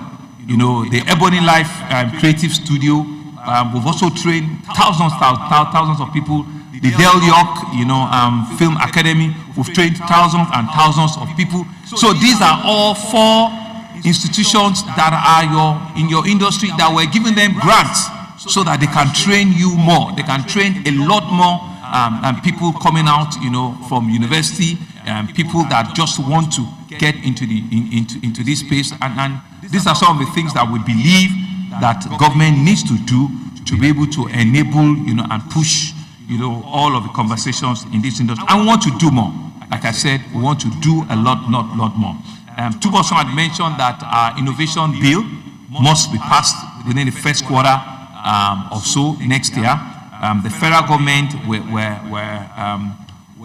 taking a note from what we have, at the federal level to ensure that we can domesticate it, intentionally in Lagos, and it can be a working document. It can be a working bill that will not be adverse, we're not just sitting back and throwing a bill at you, a bill that will work, what you want and how you want it, what are the things that you want in this bill are the things that we're finalizing. And so with our House of Assembly, we'll seek to facilitate, this innovative bill so that we will know what are the rules of engagement, you as a tech startups or you as a player in the creative industry, so that a lot more people can be employed, opportunities are being created, and we can see a lot more research and funding going into R&Ds. I think these are some of the things that we as a government needs to begin to do. I'm not going to crowd your space. I just want to come in here and wish you well and let the engagement start.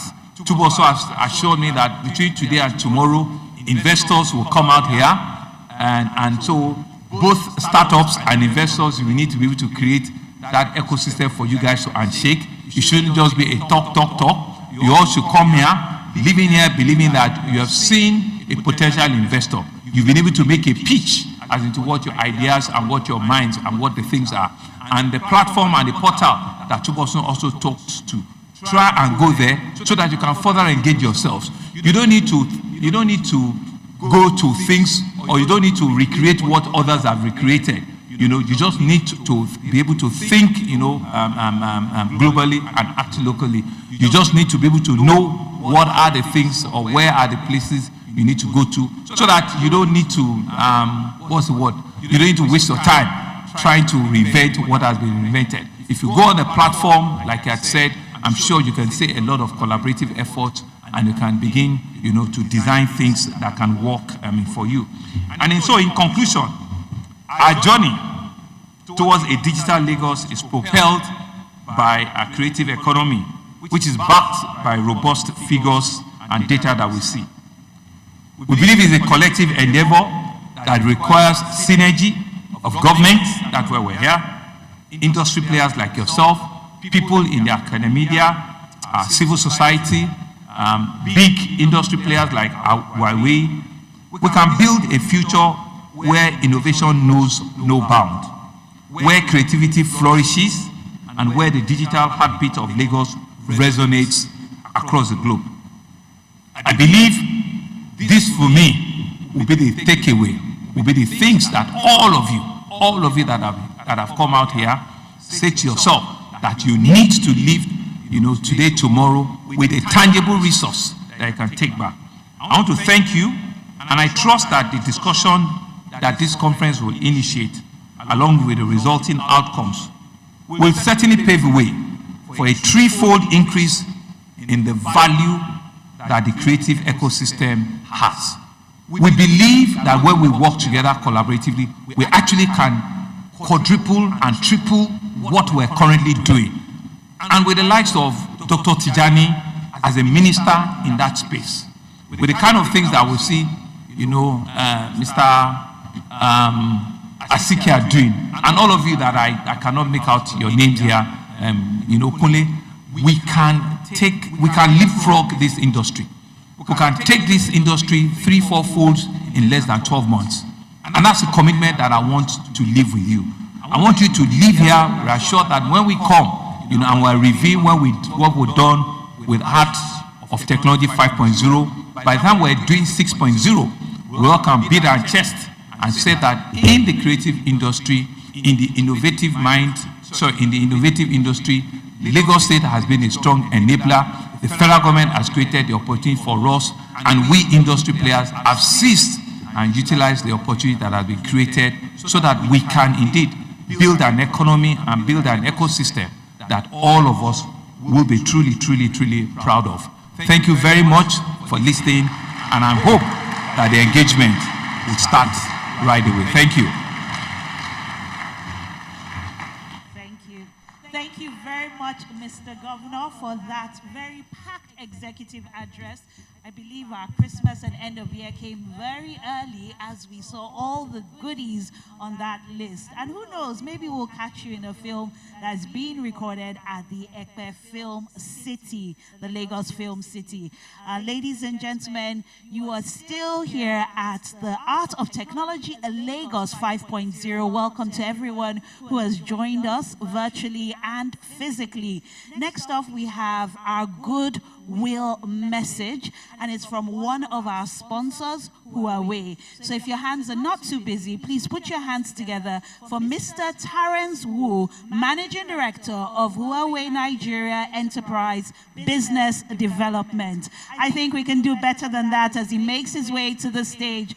A warm, resounding round of applause for our sponsor from Huawei.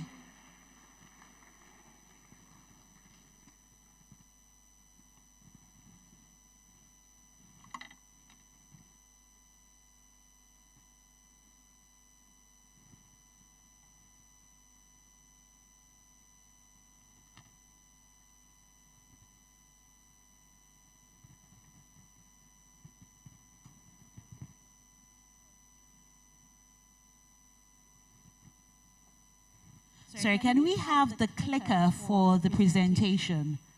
Technical team, thank you very much.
So while we are seeing the executive and the minister walking out, so I would like to start my presentation. My name is Terence, I'm from Huawei, and I'm so glad to be here today.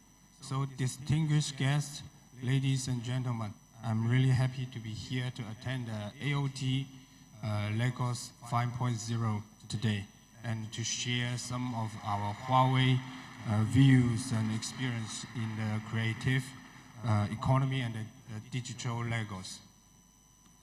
So I can see that my costume today is a little bit, it has nothing to do with the fashion or creativity. So I hope that through this event I'm going to gain some sense of the fashion and the creativity, and I can show up next year with another face.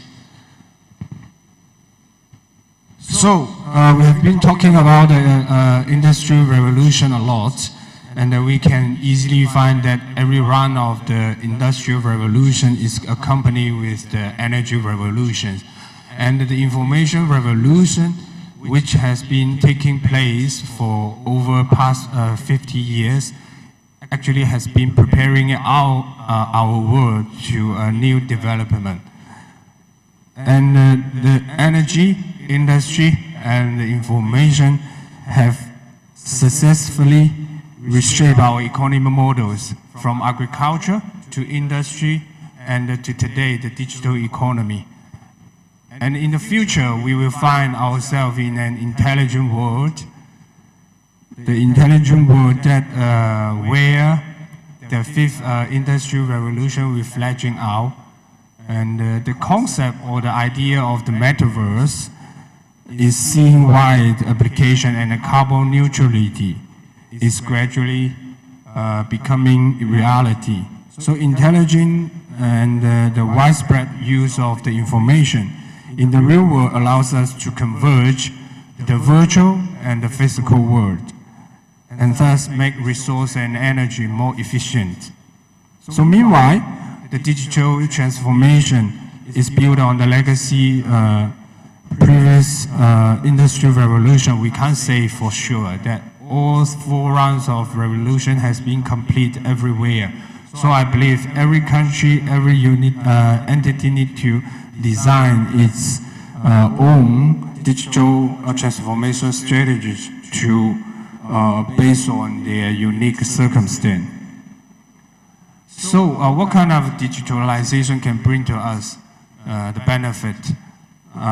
We can see 4 types of value from it. The first one for the social value, by exploring a diverse range of digital applications, countries can improve their governance and their citizens' well-being with better healthcare and educations, and move closer to achieving the sustainable development goals. And for the economy value, investment in ICT has been proven to significantly boost the economy. Digitalization can revitalize the traditional industry and increase the output, while the new digital industry drive economic growth.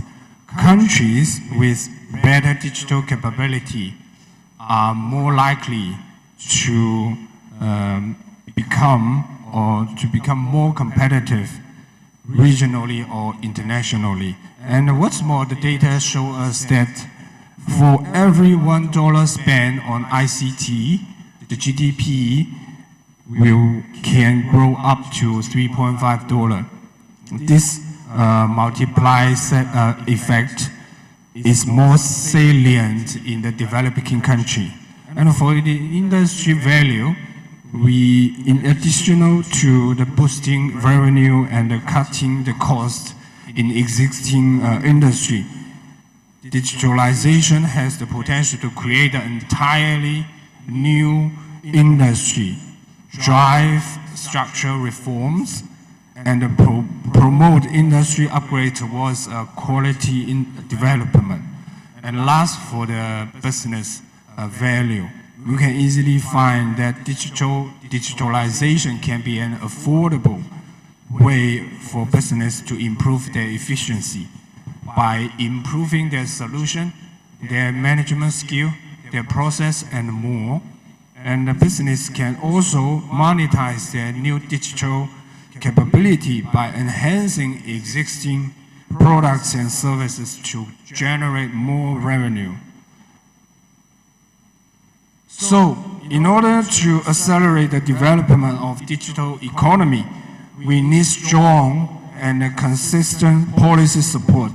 And the digital public infrastructure is the foundation to enable the innovative technology to be utilized across different industries. In terms of the policy, both Ministry of Communication, Innovation and the Digital Economy and the Lagos State have published the strategic plan to support the digital transformation clearly. So from this strategy, innovative technology has been emphasized, such as big data, artificial intelligence, Internet of Things, and the blockchain and etc. So this innovative technology will be the fundamental or the foundation to support the industry, the digital transformation for all this industry. For example, the government, the healthcare, the education, as well as the media and the entertainment. So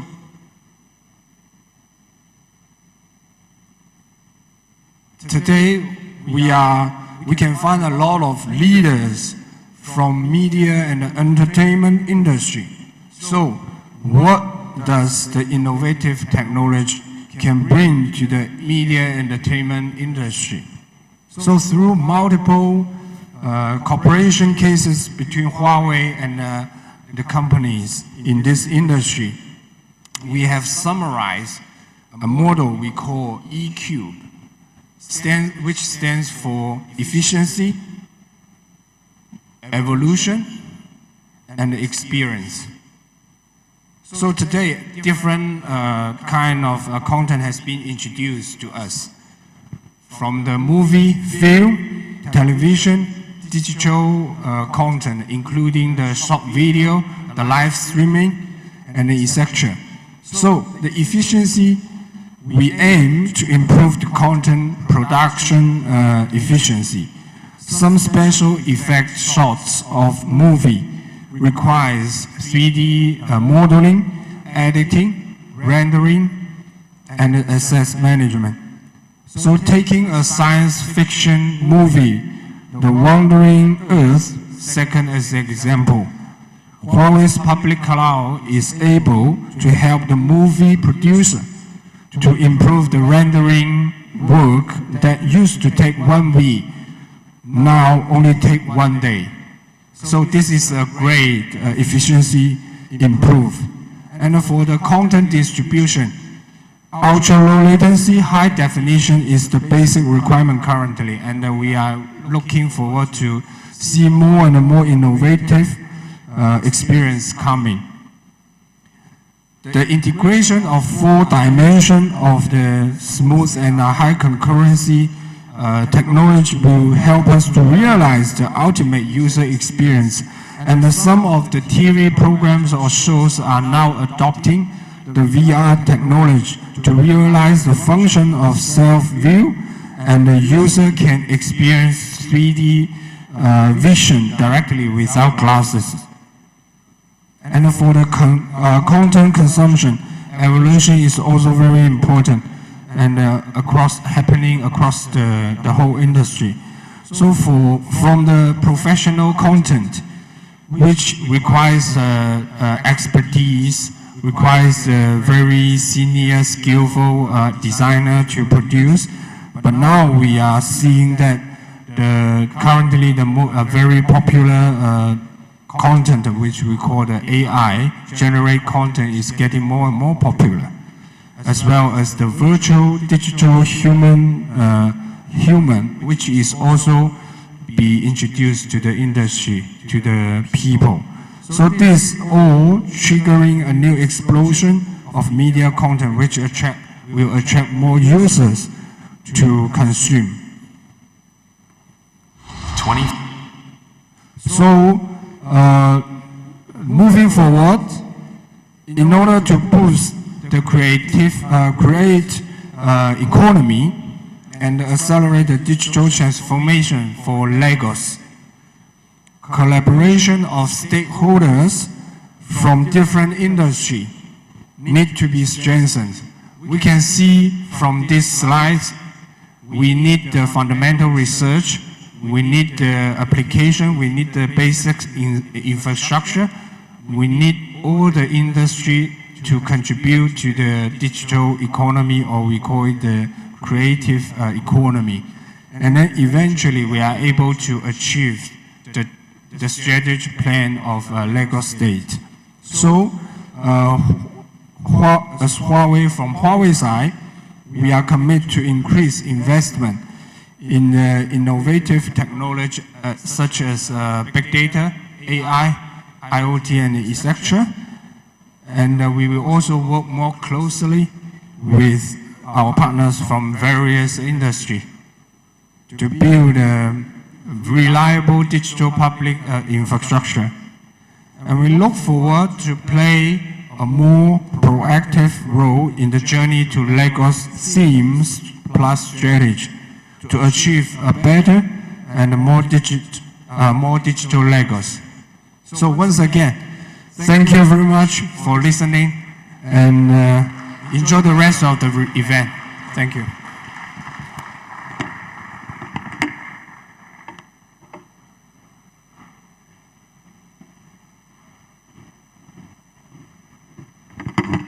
Ladies and gentlemen, one more time, let's give a warm round of applause for the Managing Director of Huawei Nigeria Enterprise Business Development. Thank you very much, Mr. Terence Wu, for that packed presentation.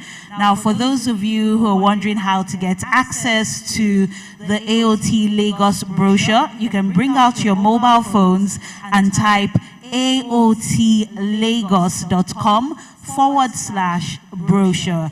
And as you read through the brochure, you know we still have the first plenary discussion that will come up. We also still have our second keynote session, and we also have breakout sessions. I'm just looking at the first plenary discussion, and I'm quite happy about it. It has to do with monetizing the creative economy, leveraging technology, and it will be started with our lead discussant, Mr. Opeoluwa Filani, the general manager from Showmax. I'm just looking at Showmax, and I know I can't be the only one in the room who is excited that Wura Season 2 is back. I'm sure we have some Wura fans in the house. Woo! Yes, we're always so excited when it comes to local content made by us, for us. And I'm sure this is going to be a packed discussion as well as plenary session. So at this point, our sponsor videos will roll out even as the stage managers prepare the stage for the first plenary discussion. Multimedia, please cue the sponsor videos, and can we have the stage set up for our first plenary session?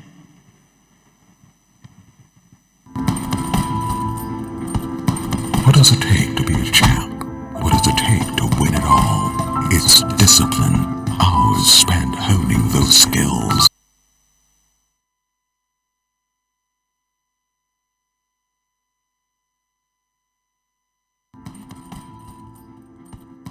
What does it take to be a champ?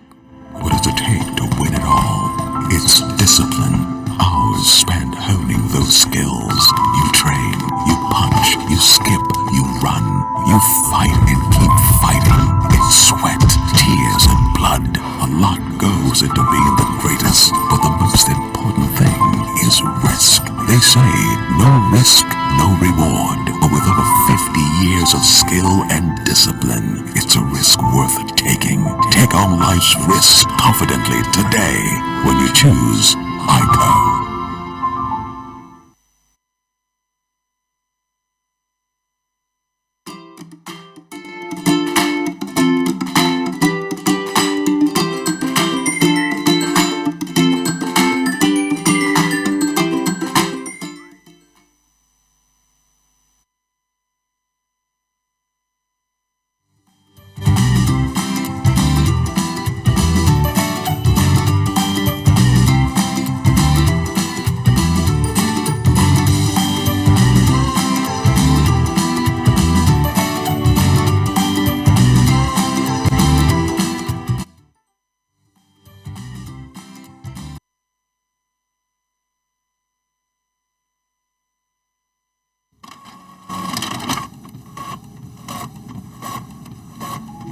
Don't print those wedding invites, wedding programs, and menu cards.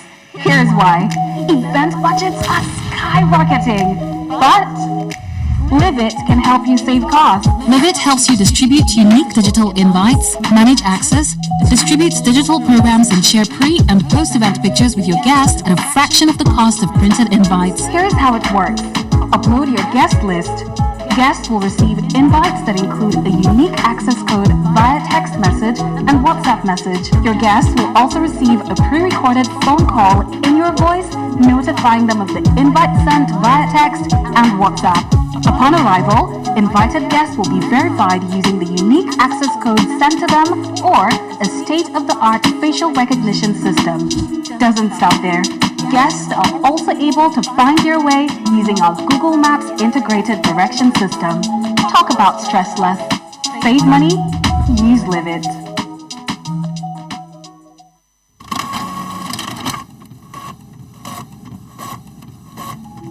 Don't print those wedding invites.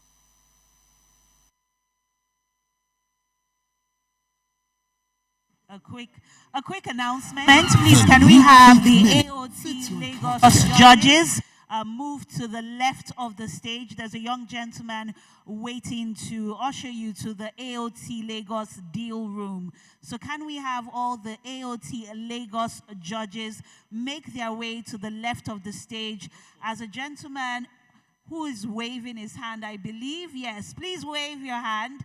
The gentleman waving his hand to the left of the stage is waiting to usher the judges to the AOT Lagos deal room. As you can see, we're setting the stage for our first plenary discussion. You can always go through the agenda on your mobile phone by going to aotlagos.com/brochure. And there you can read about the plenary sessions, our upcoming keynote discussion, the master classes, and also the agenda for day 2. Remember, when you're posting across your social media platforms, the hashtag to use is hashtag AOT Lagos 5. Hashtag AOT Lagos 5. Please tag AOT, that's Art of Technology Lagos, across your different social media platforms. The new Peak Mini fits your pocket. Contains the right nourishment you need for your breakfast. Creamy and tasty. This Pick Mini is just my perfect size, filled with the right nutrients, just for me. This Pick Mini dey sweet my belly. Who fit believe say me sef fit do shakara with better enjoyment? Enjoyment. Now this kind of breakfast I want the top now. Introducing the Peak Mini Pack. Breakfast for you. Peak. Reach for your peak.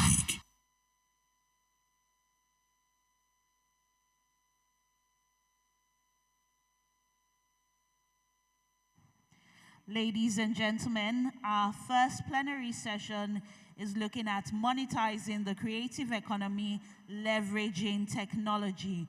We will begin with a quick opening remarks from our lead discussant. Right after that, we'll have all our speakers on stage and the conversation will be moderated.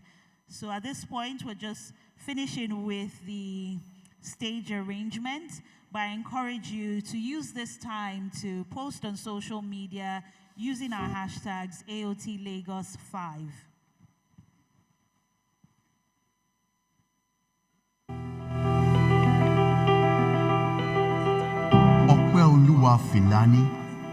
Opeoluwa Filani, General Manager, Showmax Nigeria. Opeoluwa Filani brings a wealth of experience to his role as General Manager of Showmax Nigeria, a role he took up in September 2022. Filani holds an Executive MBA from the esteemed Warwick Business School in the UK, complemented by Masters in International Marketing Management from Robert Gordon University in Aberdeen, Scotland. He has also earned valuable certifications from Harvard Business School, specializing in sales and distributions. In his role as General Manager, Filani oversees the Showmax Nigeria operations, providing strategic direction and implementing programs to ensure the attainment of business growth and profit objectives. With him at the helm, Showmax Nigeria has added to its slate of Nigerian originals, which now include its first limited drama series, DJ, the second Nigerian adaptation of the NBC Universal Hit franchise, The Housewives, The Real Housewives of Abuja, as well as Season 2 of The Real Housewives of Lagos, its first animated series JJ, The Choosing One, and its first Nigerian telenovela, Wura. Within a year of leadership, the streaming service also launched its first ever Nigerian master brand campaign with the tagline, "No one tells a story like we do," which celebrates Nigerians' vibrant, larger-than-life knack for storytelling and Showmax's effort in bringing Nigerian stories to the screen. Ladies and gentlemen, please welcome Opeoluwa Filani.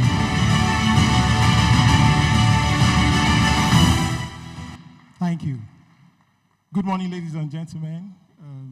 I'm lucky the politicians or the executive have gone, so I can stand on the existing protocol in the House. First, I'd like to say thank you to the organizers of the event for inviting me. So exciting to be joining the conversation around this time, especially around the topic that we're talking about. I'm not a Lagosian. I only came to Lagos about 20 years ago. But before I did come, I used to hear things like Echo for show.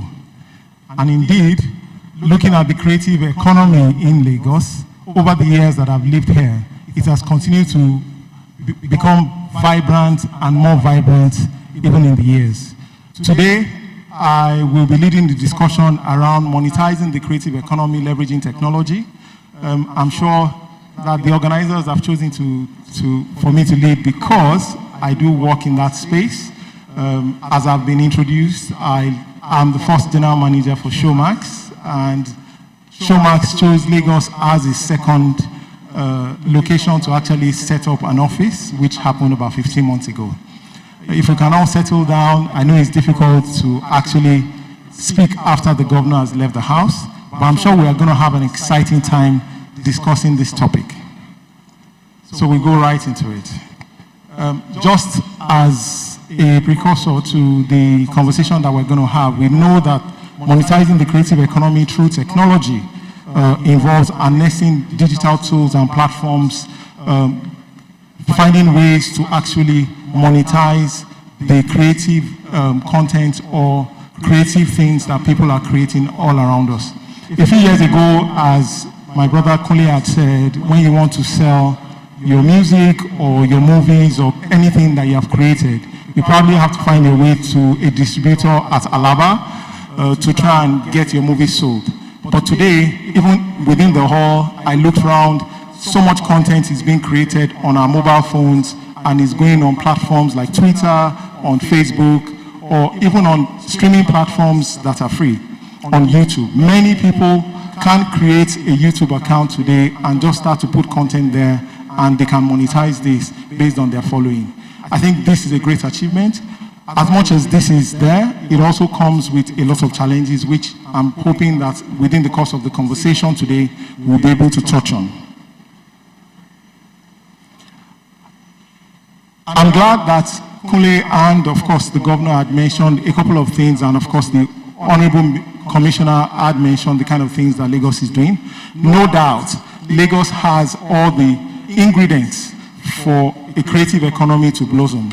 I think what is possibly lacking is a consistent effort to aggregate all this energy in one place and be able to go to the next level of it. Lagos creative economy is thriving across multiple sectors, from music, from films. We've said that Lagos is indeed the capital for Nollywood, and Nollywood, as we know, is probably the second largest or the third largest movie industry in the world, and Lagos is the hub. Of course, our fashion and design, and I'm hoping I can shake a few tables here. If I challenge the organizers of AOT, I was hoping that maybe some of even the people that are speaking from government should be wearing native like me, so that we'll use the opportunity to propel ourselves or to sell the culture that we actually have and be proud of what we have. So please, indeed, next time we're organizing a creative content like this, we shouldn't be promoting, the suits. Even if you're going to wear suits, you can wear Ankara suits or something native to us. Wouldn't that be nice? Okay. Of course, Within that space, we also have arts. Our arts and our culture is very rich and is being promoted every day. So, I'm going to spend a few minutes on this slide because this is the industry that I play in. Africa's subscription on-demand market is expected to grow threefold by 2027. This, of course, creates a huge opportunity for the creative people within the movie industry to monetize the content that they produce. If you look at the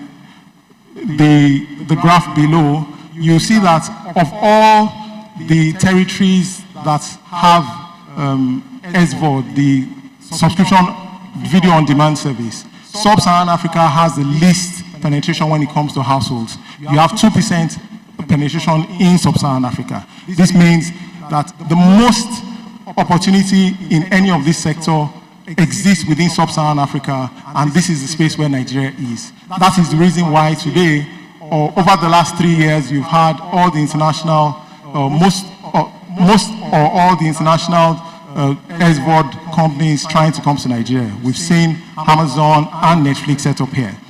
What this means is that the creative space, especially within the movie industry, has the opportunity to monetize its service and also be a platform to selling our stories across the world.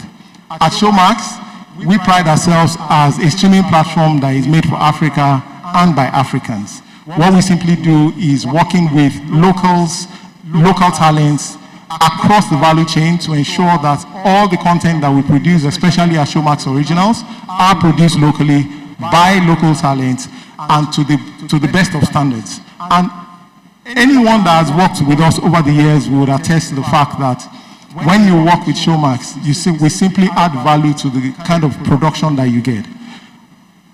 As I was being introduced by the compare, she did mention Wura, and I'm sure we have a lot of Wura followers in the house. In the course of the conversation, I'll also challenge some of those followers because piracy is a big issue around this particular content. I think it's something that, and I'm glad that it's been mentioned a few times, that policy is being put in place. If you imagine that Wura has maybe about 8 million likes on Twitter or on any of these social media platforms, but I'm not sure I have 8 million subscribers that are following me. This is something that we need to deal with. Music, you would agree with me, is also one of probably the greatest exports that we have from Nigeria. And if you look at this table, you have, and unfortunately, I don't know if we can see the numbers on the screen, but what it says there is these 8 talents are either Lagosians themselves or residents in Lagos. The 8 of them have a combination of over 20 billion streams on Spotify alone. This is a lot of money being made. Of course, having a Spotify platform or a music platform like Spotify or any of the other music platforms allows you to easily monetize your content. But monetizing that content, of course, comes with a lot of piracy, as I've said, and I think in the course of the conversation, we'll maybe touch on it. The combination of creativity and technology presents a vision of digital Lagos that can propel this metropolis into a new height of prosperity, innovation, and cultural richness. In the course of conversation, I'm hoping that we can touch on how Lagos can leverage its strengths, which have been highlighted in the course of the discussion through the Honorable Commissioner's speech, to become the hub for creative talents, innovation, and cultural exchange. I know as MultiChoice, we over the years have invested a lot around this. We promoted local talents, and even in our space, we do have the MultiChoice Talent Factory that continues to encourage and train talents year in, year out for free to ensure that the quality of the talents that we put out there or that are available to everyone to be able to develop this market is to global standards. The digital economy would also help to stimulate economic growth, and for me, in any market, any country, jobs will be a very important element of any government, because if you create jobs and you put your people to work, you can help to stimulate economic growth faster. The marriage of creativity and technology is not a choice, it's an imperative for all of us, both government and private sector, to ensure that we're leveraging on the power that it gives. Of course, digital platforms then allows this to be extended beyond the borders of what we currently have. But this extension then comes, as much as it has positives, it does have challenges also. And I'm hoping that we'll touch on this in the course of the conversation. I'm going to take a sidestep at this point, and I'm hoping that this would also be something that the Honorable Commissioner, I'm hoping I can get your attention at this stage. Honorable Commissioner, sir, in the course of doing the research for this discussion, I imagined to myself that if I were a foreigner and I was coming to Lagos, what would be the first thing I would do? I'm going to put Lagos on Google. And it will interest you, the information on the very first page about Lagos. If you look at it, it's asking you, one feared dead in Lagos, fire. This is the very first page that you would come across if you are coming to Lagos. If you also look at the Lagos Abuja government defends decision to demolish digital or illegal structures. But in doing this, we then compare it to other cities. And I must say here that as much as we are developing our digital economy, be sure that every city or every serious government around us in Africa is also trying to develop their own development. So in positioning ourselves, we must ensure that the first impression that we have, the first digital impression that we have, is consistent with what we have and what we're putting out there. What I did was to then compare it to a city like Kigali. The Rwandan government has been very consistent in putting themselves out there in a very positive light. If you look at the first page of if you Google Kigali, the first digital impression highlights its cleanliness, vibrant markets, and modern infrastructure, its futuristic landscape and urban charm. The question here will be, would you say Kigali is a well-curated digital city, that they put themselves out there in a better light, or they are actually a destination to go? I'm sure that Lagos has better to show for this. And I'm hoping I'll get your commitment to do this. Thank you. Another city to look at, we can clap, yes, please. Cape Town is another city that I did touch on. Am I on time?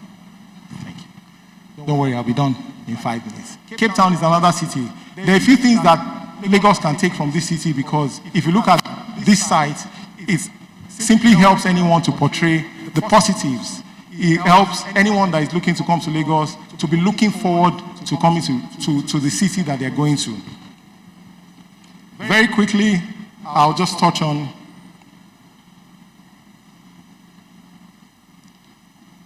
in the course of the conversation today, I'm hoping that we're going to touch on these 9 critical pillars for any creative economy to thrive. The first one is cultural diversity and heritage. Lagos indeed has a culturally diverse population. Our heritage is also good, huge. We need to promote this, which is why I was encouraging that in everything that we do, we have to ensure that we incorporate that culture into it. We do have a lot of festivals, we have a lot of creative aspects of the city that we need to be promoting, which is why in our storytelling and as Africa's #1 streaming platform, we continue to tell these stories through the stories that we tell through the Real Housewives of Lagos, or Crime and Justice, and the things that we've done around Lagos.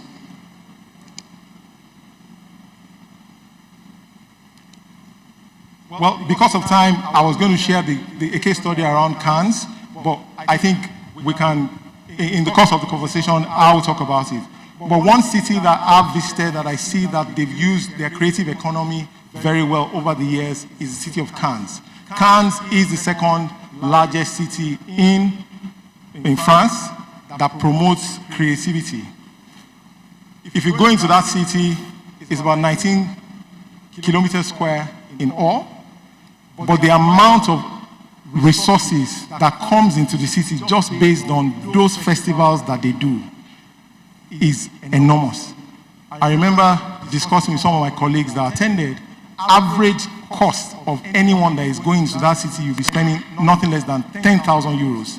Imagine if we then create an opportunity, if Lagos indeed is the third largest city when it comes to movie production, around third largest economy when it comes to Nollywood. Nollywood is home to in Lagos. Why can Lagos not be the creative city of the future? And this will require a lot of collaboration from government, because the festival was started by a government institution and they've had over 78 episodes or programs over the years. And I'm hoping that the government can take this up seriously and we can move forward on it.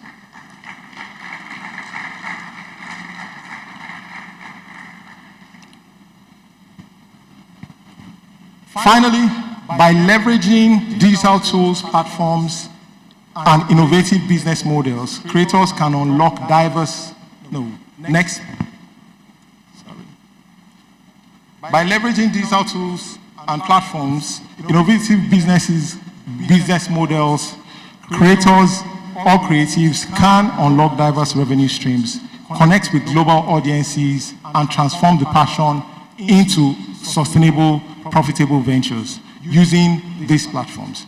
The first one will be digital distribution, which, of course, this is already readily available. You create your content today. The amount of content that is even created on a minute-by-minute basis in Lagos is that huge.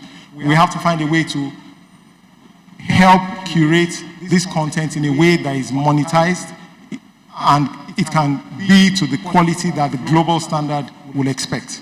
The second thing will be e-commerce and online market space. I'm not going to run through all of them because of time, but I would like to speak specifically on the licensing and collaboration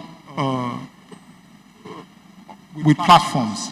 For licensing, I get a lot of people approach me to say they would like to put content on Showmax.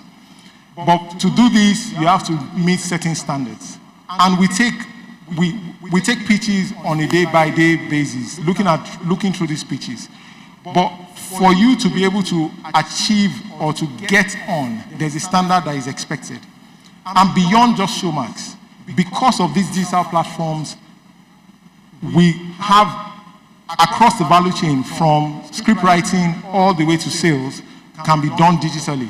So you have removed the barriers that you potentially have to be able to sell the talents or the talents that you have, and you can use these digital platforms to do this. The next one will be AI. Yes, English and the local language is probably the language that we use to create content in Nigeria or in Lagos. What you have with AI, and just very recently, I experienced it and I saw a content online of someone I know very well that doesn't speak any form of French, and he put a video out there. The lips, the lip movements, the sound, the voice, everything looked exactly like him, and he was speaking French, trying to put out a certain content out there. I think with digital platforms and digital tech opportunities like AI, this has extended the barriers or removed the barriers that we potentially can have when we create content. I'm hoping in the course, okay, thank you, go ahead.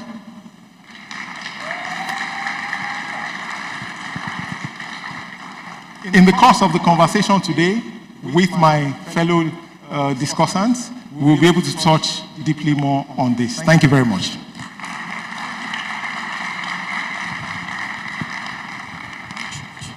Thank you very much. Yes, please. Ladies and gentlemen, let's put our hands together one more time, please. I'm sure we can do better. Thank you. Thank you, Aot Filani. That's the lead discussant. He will be joining the panel session. That's the first plenary that we'll be having. Once again, I want to thank you all for being here. And I am mandated to announce that, of course, we'll be taking care of the business of your stomach. Okay? Because I can see some people are asking already, what's item number 7? That will be coming up very, very shortly. In the meantime, I'd like to recognize the following distinguished guests who are also in our midst. Please, let's put our hands together for the pioneers of the creative industry.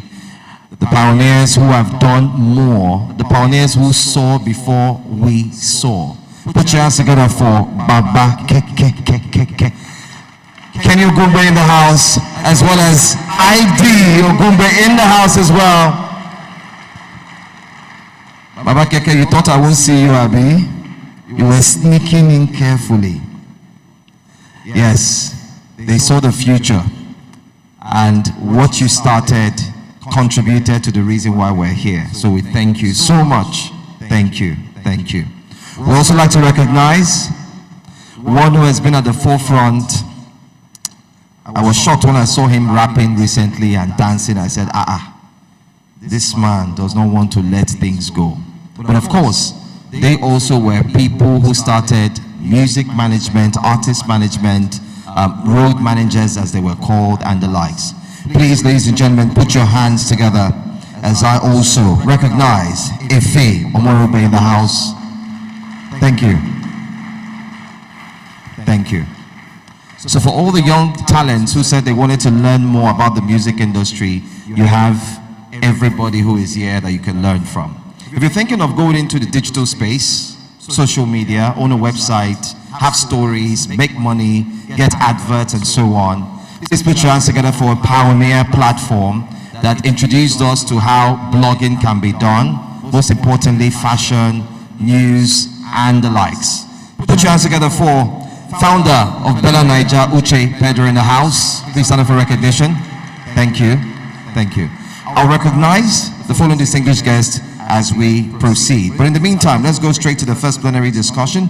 I'd like to invite on stage, representing the Deputy Governor of Lagos State. Please let me call on the Honorable Commissioner, Mr. Tuoso Alake, who joins us on stage representing. Thank you. I'd also like to call on stage CEO, Entod Marketing Limited, Ikwo Uko, please. Thank you. Please put your hands together. She's joining us as well. She's one of our discussants, one of the panelists. We also have here David Ponte, who's here as well. Please put your hands together as well. The co-founder and CMO Audio Mac will be joining us as well. Please, on stage. Not forgetting to Efe Omorobe, Principal Consultant, Bulkwild Media Network Limited. Thank you so much. I'm also going to mention them. Don't clap yet. So once we're done, we'll put our hands together at once. Convener, the Omniverse, Obiasika, joins as well, please. And not forgetting CEO, Hip TV. I was looking for him. Okay, all right. That means he's still around. All right, great. Please put your hands together for Dr. Ayodele Olubengba Nimashon, please. I'm sure he's around somewhere. I was looking to recognize him as well. All right, when he comes on or into the hall, he should be able to join us. Please, Mr. Ayo Animashao, we need you on stage. And finally, I'm going to invite our moderator. Our moderator, I'm told, could not make it, so definitely a substitute was sent. Substitute will be representing Tomiwa Aladekoma, and the substitute is Anita Eboigbe. Please put your hands together for our moderator, please. Please. Now we can put our hands together for everyone.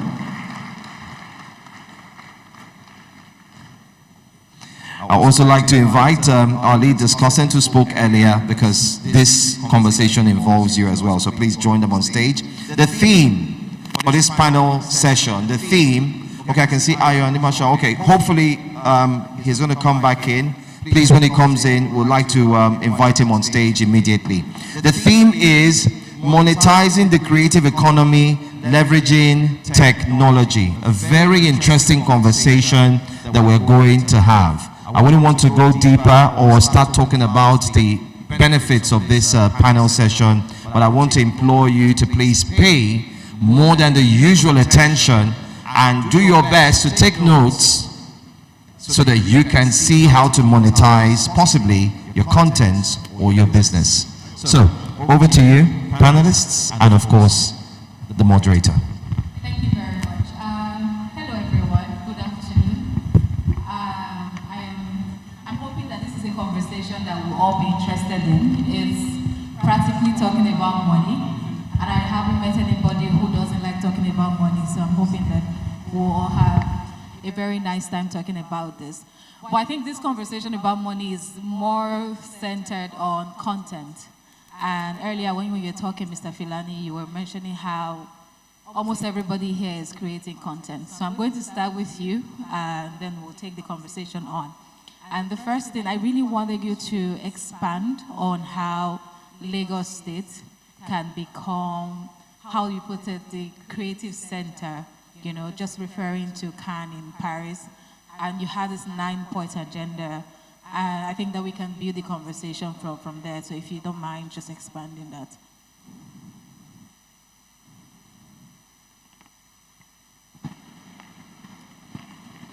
Hello. Okay, thank you so much.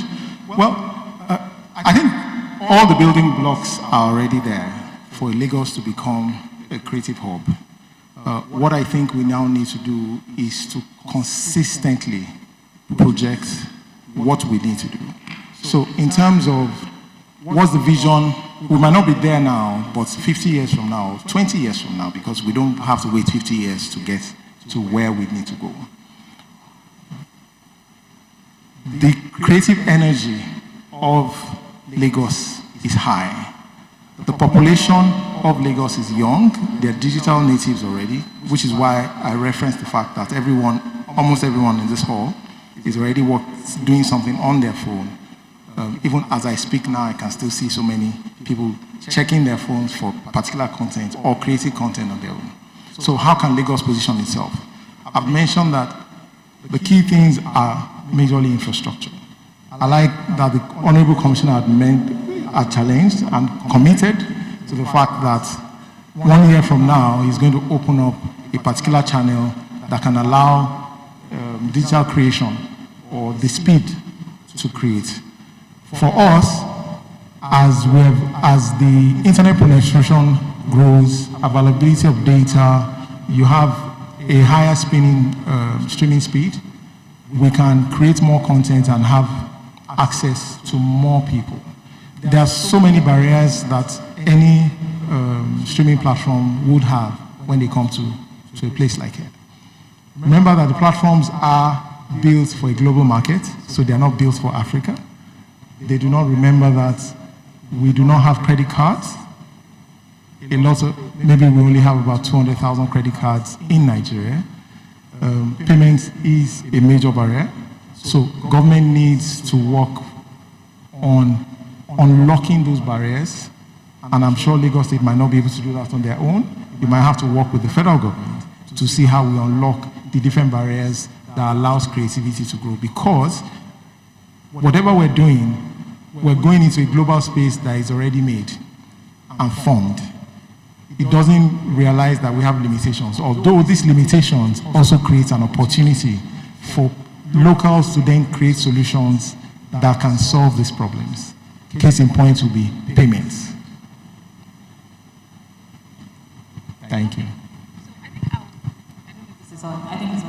I think I'll come back, I'll come to you just from the state's perspective. How is the state planning to bridge the gap, just in terms of audience development for young people, getting people to understand where the creative economy is going and how we can create those pipelines to monetize and sustain it?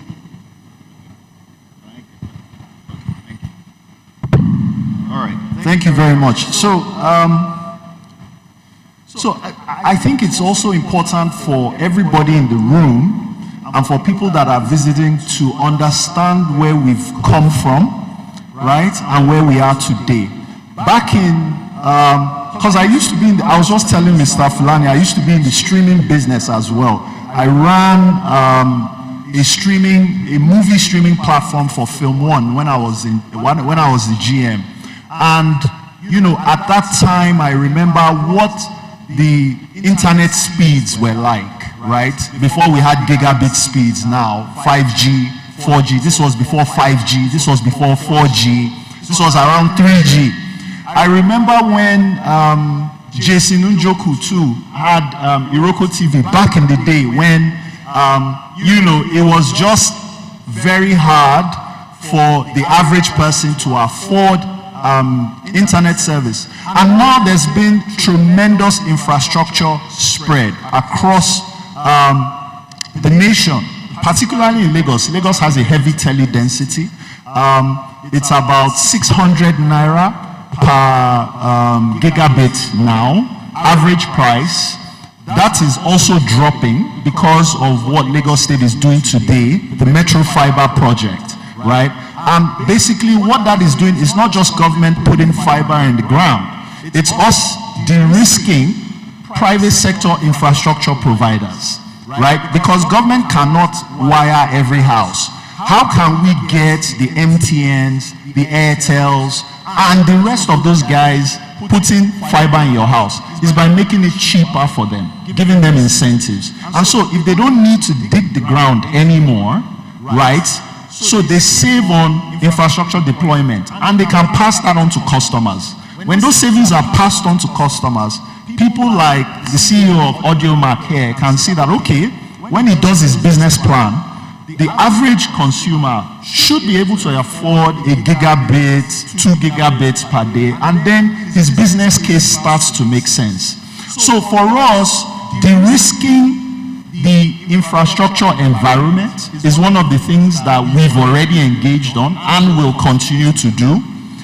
Helping legislation in terms of anti-piracy and things like that, and really being deliberate about advocacy, right, of the market. I liked what he said about what I call reverse SEO, reverse search engine optimization, right? Where you try and minimize. You mentioned Cape Town. I can tell you, I get reports from Cape Town all the time about the number of robberies that happen in Cape Town, and yet you don't see those headlines as much. Everybody still wants to go to Cape Town. But I can tell you that even Lagos, in terms of armed robberies, is way safer than Johannesburg, right? You could, for those that are from South Africa here, please forgive me, but that's the truth, right? So, yes, being deliberate about reverse SEO is very important, and my colleagues in tourism and hospitality and all that will work on that. But it's really about de-risking and making sure that, some of these macro activities are happening and we are engaging like this. This is very important. So you understand, okay, this is what government is going to do. So in the next couple of years, I can invest here, here, and here, right? So, thank you. Yeah, that's interesting. Mr. Ponte, please feel free to clap. Thank you. All right. Just from a distribution perspective, what role would you say platforms such as yours, play in the success of African artists? And are there data and insights that you can share with us, just looking at the trends of how the distribution and the success of the artists go hand in hand? Yes, sure, absolutely. Well, first I'd just like to say that I'm extremely thrilled and honored and humbled to be here in Lagos, speaking on this panel and experiencing this great city. When we, at AudioMac, when we started to see a lot of people from Nigeria using the app, we just leaned into it. We wanted to build the tools, we wanted to build the features that would allow artists to be empowered by using the platform. So that includes monetization. We call it AudioMac Monetization Program, or AMP. So an artist can upload their music, they can authenticate their account, and then we will certify it for monetization, or AMP. And we work with some great companies here like Flutterwave to ensure the transactions are accurate and safe. So we want to work with more companies like Flutterwave. We're open for business. We want to make the payment system easier so we can put money in artists' pockets and allow them to continue to reinvest in their career and their artistry. But it's incredible. While I've been here visiting with, all the amazing people in the city, industry, luminaries, and so on, everyone is always very surprised to hear about how popular Nigerian artists are in America, in the UK. On AudioMac, if you search a state or you search a country, the top 100 songs that are being played in that country appears. And it's a playlist called the Weekly 100. And I always tell people, if you search for Texas, let's say, the home of country music, the home of rap, the #1 song right now is Shally Poppy, Cast. And Shay Vibes is in the top 10 as well. And it's by a large margin. It's not really close.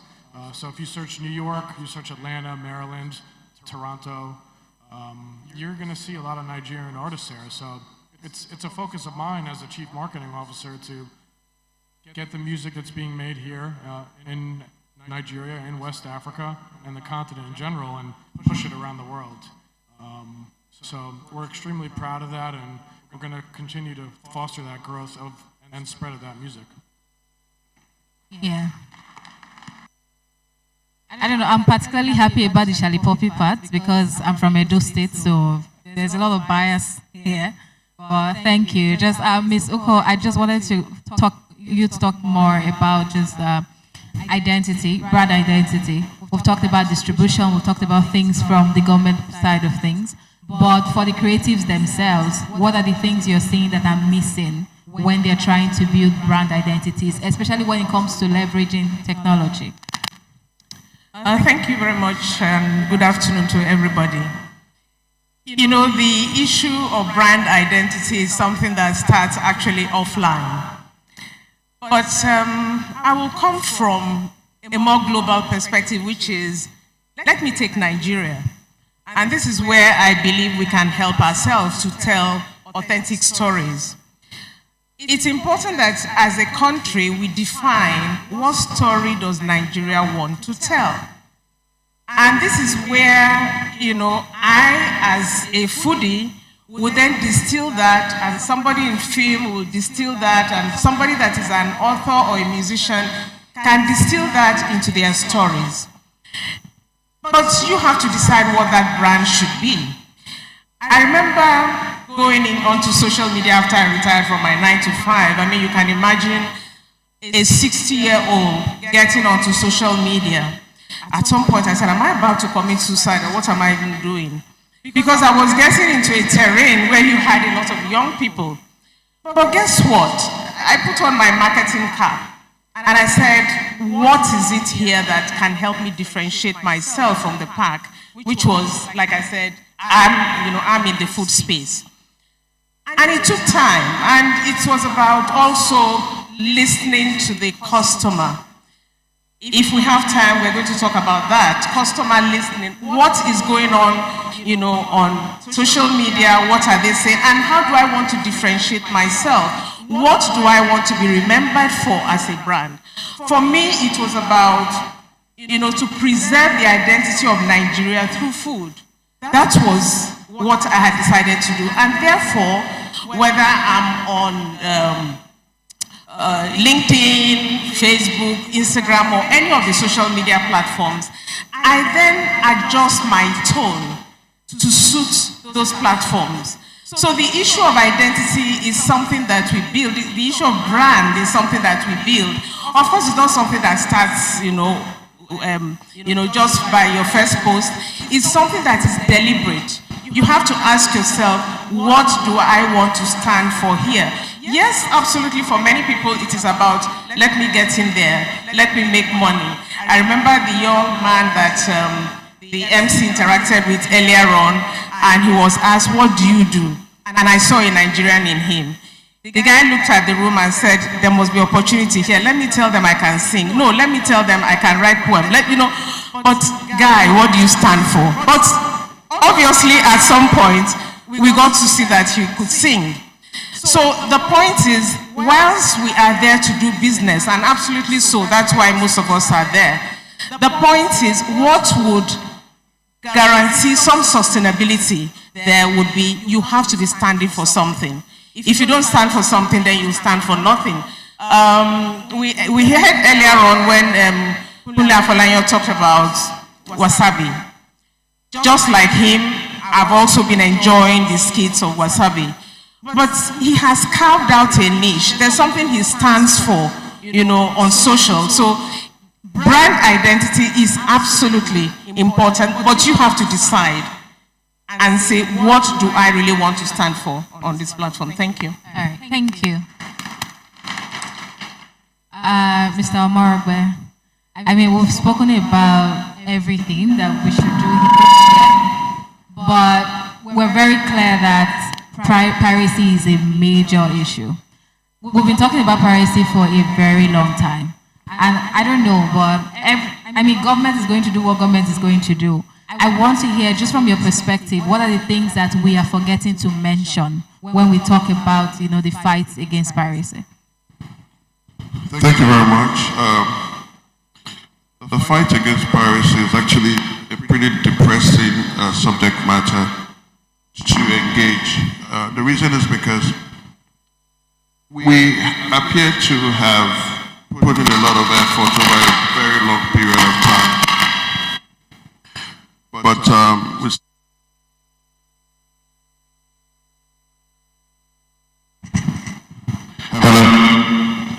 Hello, sorry about that. Yeah, so as I was saying, we've expended quite a lot of effort, but we seem to have covered very little ground. And I think one of the key things we need to actually do is to investigate what value the average Nigerian places on a work of art. From a cultural perspective, for decades, there are people who used intellectual properties like they were doing you a favor. They deployed your work and expected you to be grateful to them for deploying your and even when we come to the process of packaging, presentation and sale and pricing, we've gone through this portion where because there are piracy issues we have been unable to tackle as an ecosystem, as an industry. A lot of stakeholders believe that the best way to go about it is to devalue the content by reducing the price.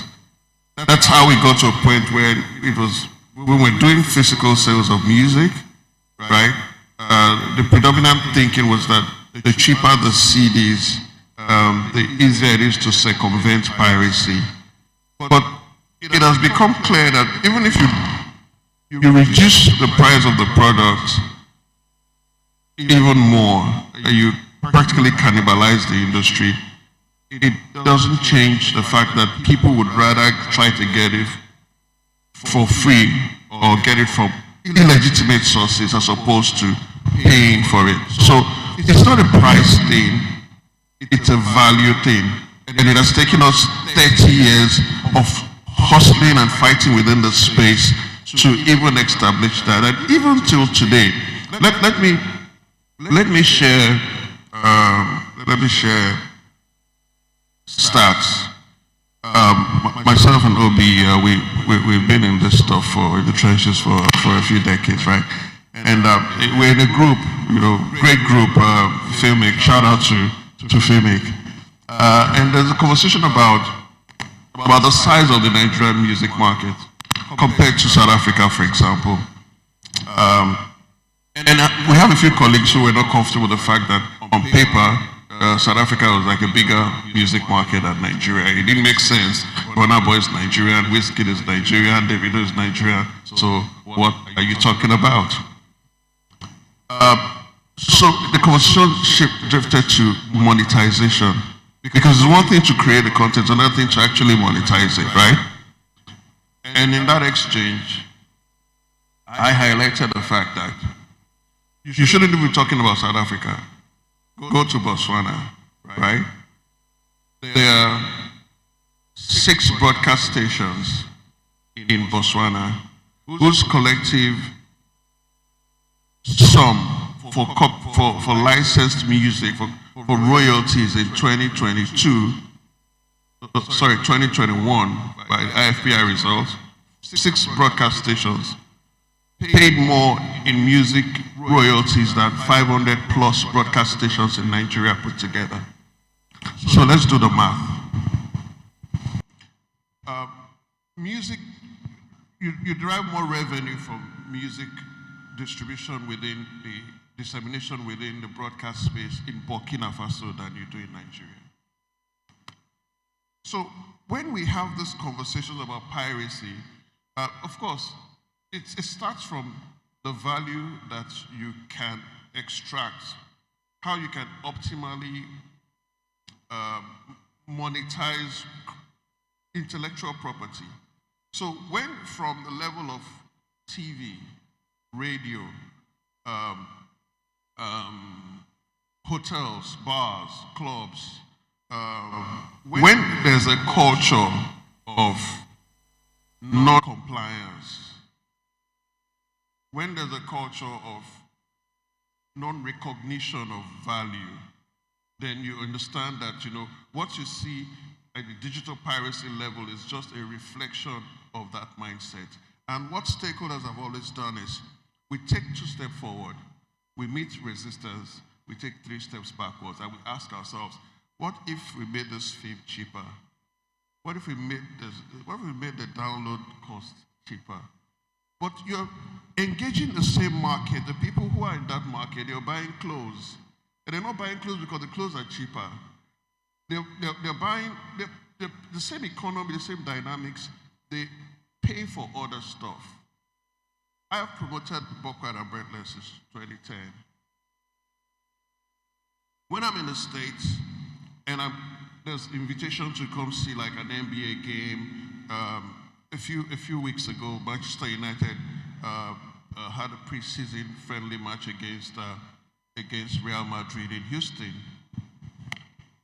I'm trying to get tickets, to the game in Houston. And I'm looking at the numbers. 2 tickets for me and my son, almost $700. Taxes, parking and everything, over about $900, right?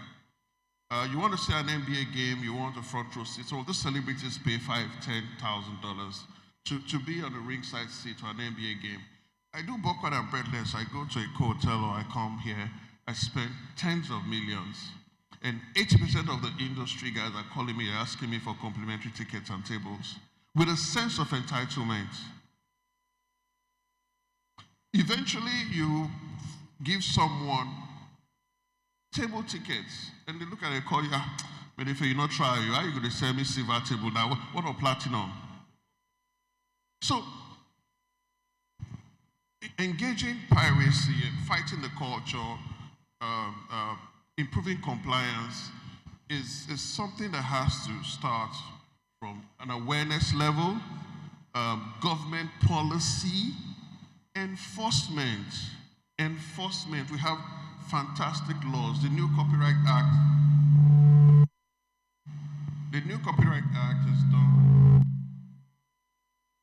has provided a really useful tools for us to rejig a few of these things. But in this space, implementation is the graveyard of all great ideas. So we need to strengthen the partnerships between creators, stakeholders in the ecosystem, public players, governments, policies. We need to do 3 times more work to reduce the negative effects of piracy. Thank you. All right, Mr. Alaka, I know you want to piggyback on that, but I just want to mention there's more context. So everything he said, and then when you distill it, you find that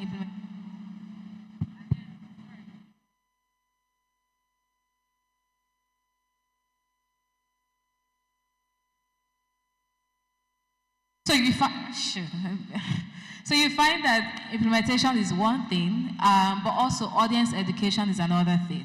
And that's why the earlier question I asked you about how the government can mass support just helping us raise a generation of audiences that actually appreciate the work that people do, the work that creatives do. So just so you have full context as you're talking about.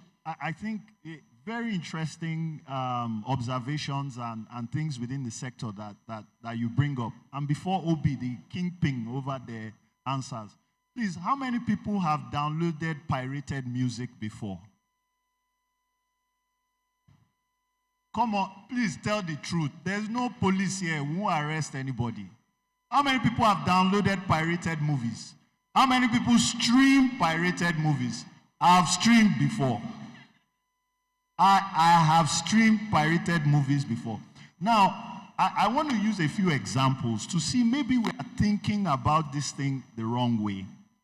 So, at the turn of the 1800s, there was an inventor called Thomas Edison, right? And he invented the film reel, right? So what the film reel that eventually gave birth to motion pictures, right? And he had a patent on it.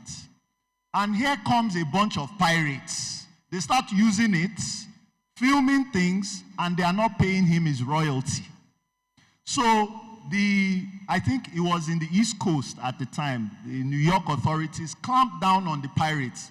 So they're like, forget this. We are moving to California.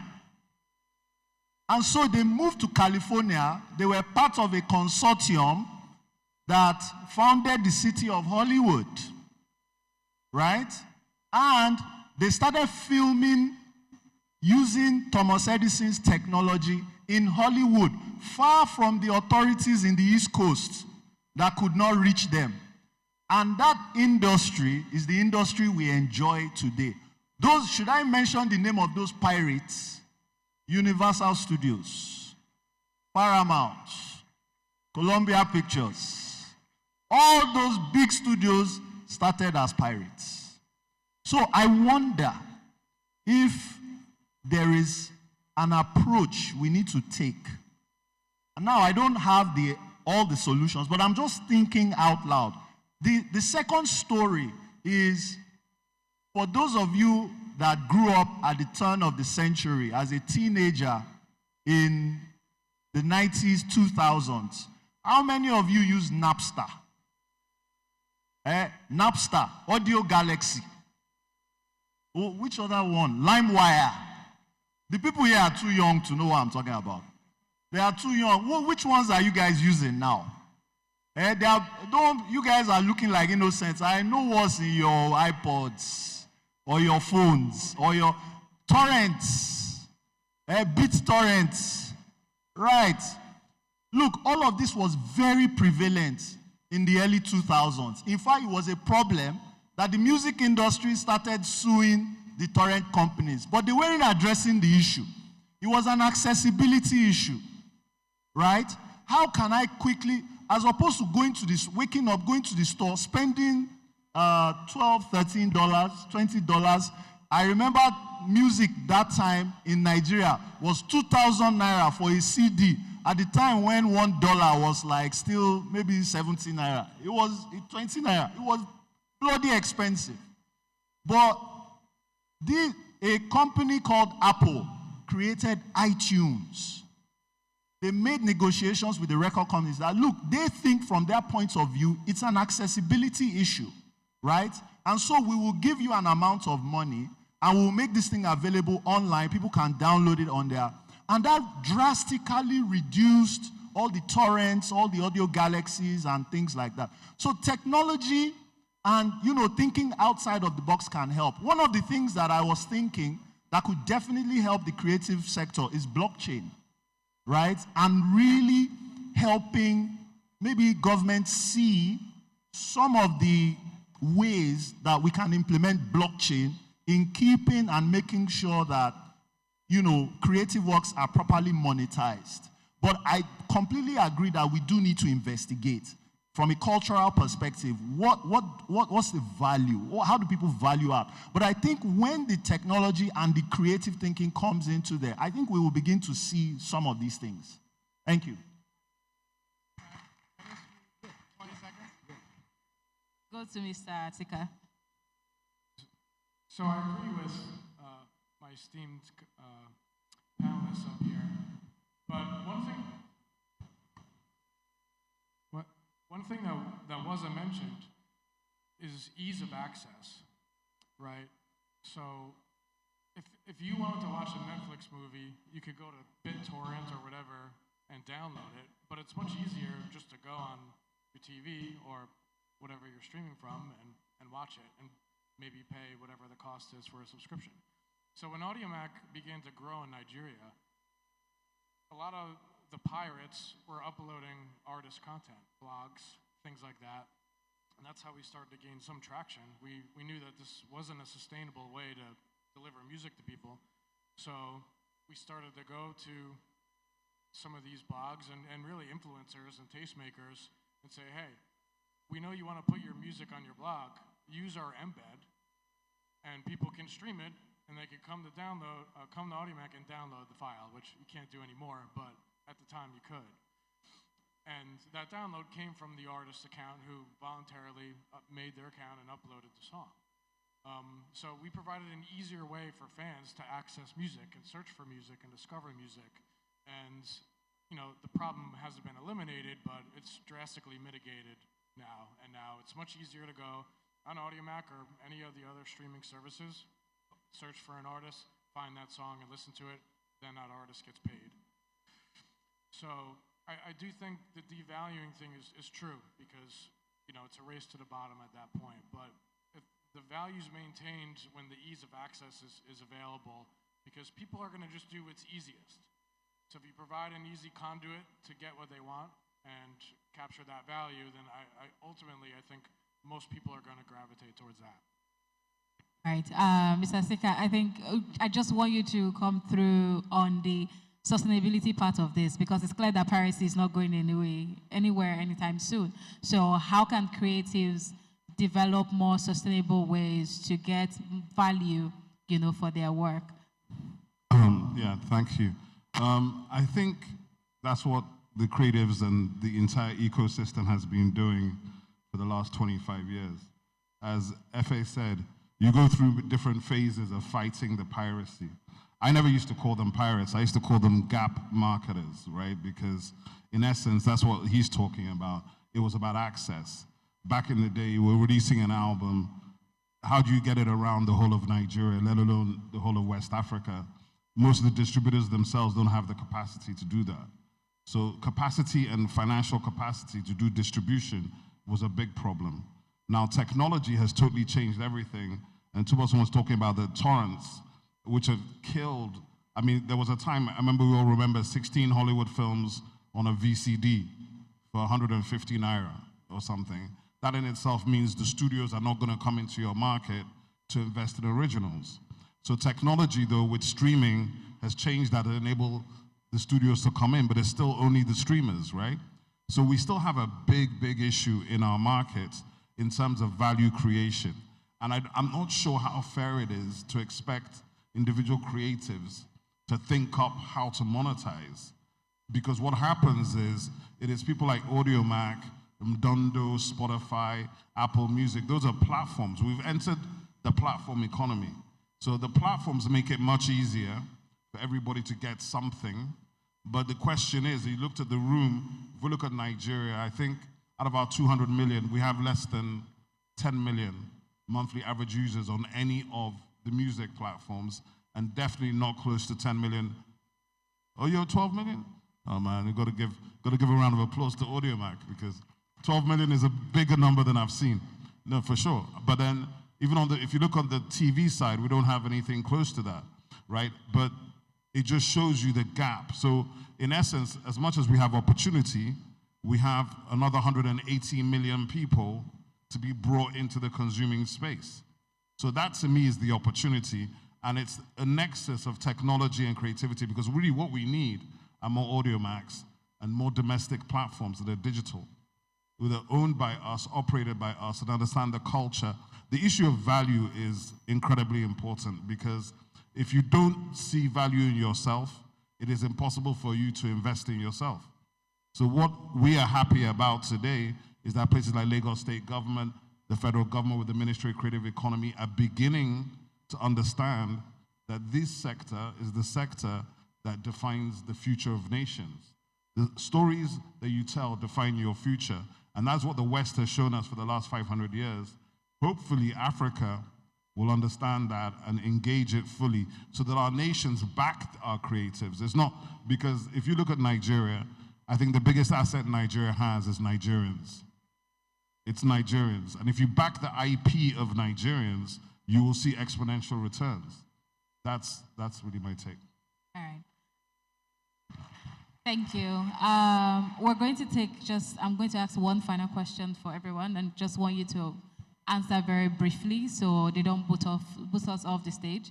I know you wanted to comment, but I wanted to highlight your lowest subscription is about 1,200 naira.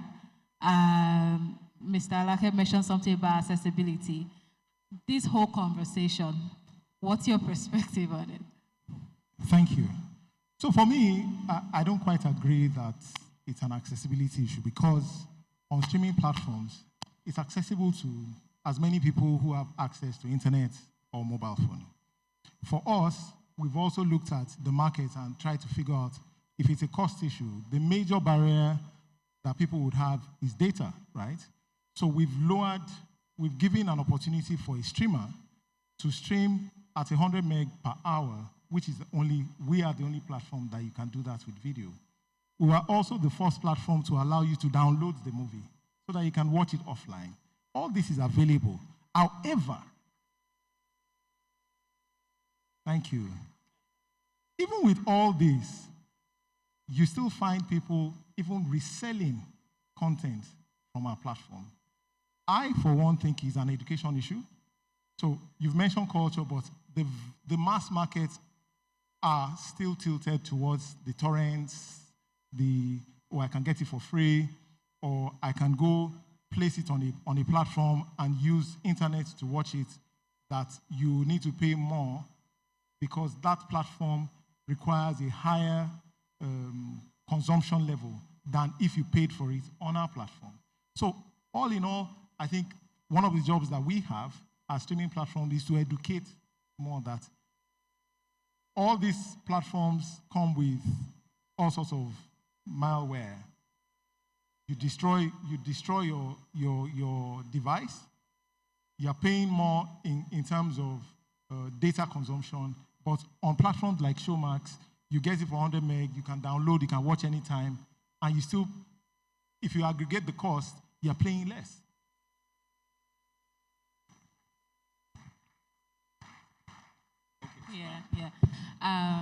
Okay. Ms. Uko, just one last question for you. From a marketing perspective, right, how do we go about creating a homogeneous, creative identity for Lagos State? Just giving all of the things that Lagos has been doing as a creative hub and just something that the creatives can tap into. And I asked that because someone made a point a few days ago about how a lot of the things that Nigerians are doing, most of the money goes outside. So how do we ensure that there's just that pool that brings a lot of the resources in-house?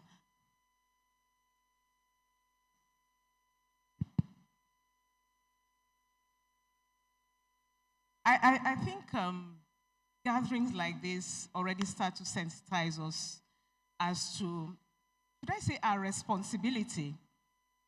I know that for most of us, let's face it, some of us have focused on the global audience, the global market. But if we look at the population of Lagos, there is so much that can happen here. It was gladdening to hear what the governor said about, and indeed the commissioner, the kind of structures and infrastructure that is going to be put in place to encourage that money or that value to be retained in Lagos. And when I see again, maybe back to Kunle Afolayan and what he's doing, yes, his film is out there, but he has a physical location somewhere where we can go to. I mean, like he says, beyond the shrine, we can go there. We can have visitors into the country, having a place where they can visit and experience Lagos and experience Nigeria. I go to Terra Culture sometimes, but maybe I need many more terracultures. I need many more Nika galleries, so that you have these, values being created locally and certainly for Lagos State.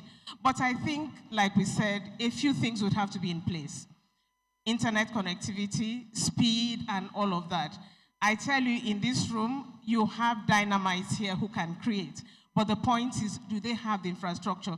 Look, you might have generator, I might have generator. When you call your mason, and he tells you, Madam, I didn't have lights. Oh, I was charging my phone. And most of us are operating under that kind of condition. Until we fix that, we might not see what we're looking for. But I'm sure that with the promises we got this morning, I'm very hopeful. Thank you. Okay, thank you very much to my panelists. I really want to, this is not me, this is the organizers. I really want to take more questions and just more perspectives. Like, I came here with questions for each and every one of you, and I hope that we can continue the conversations off the stage because I think that there's just a lot that we haven't talked about. We talk about them in our WhatsApp groups. We talk about them to our friends. I personally do a lot of work just documenting data and just how we use that data to grow the economy. So I'm looking forward to just us having that conversation on a broad level. But thank you very much for all your answers today. Thank you very much, ladies and gentlemen, for listening. Give a huge round of applause to the panelists. Thank you. Ladies and gentlemen, I'm sure we can do more. Let's put our hands together. Please, let's hold on for pictures. Please, we'd like to take some pictures.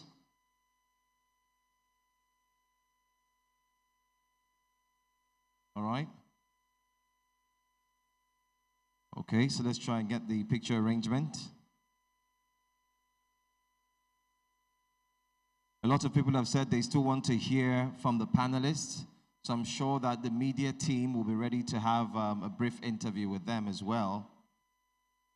And for those who want to get into music, you want to find out how you can make some money or monetize your songs, movies, name it, documentaries and the likes, then I'm sure you have the panelists right in front of you. You can talk to them. All right? Thank you.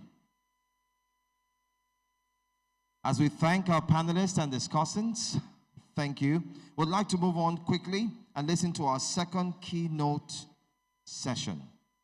The second keynote session is one that will be delivered by, of course,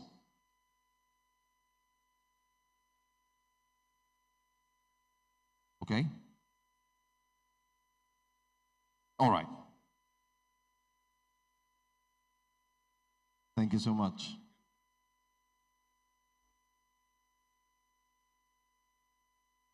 Ladies and gentlemen, the African Renaissance, driving global innovation in the creative market, is the next part that we're going to listen to. Please, let's put our eyes or fix our eyes to the screens and let's watch. Dr. Juliet Ehimon is a renowned tech industry leader with over 25 years of experience, including a remarkable 12-year tenure at Google, where she served as director for West Africa. She was instrumental in expanding Google's presence in Nigeria and the wider West Africa region, fostering innovation and establishing strategic partnerships.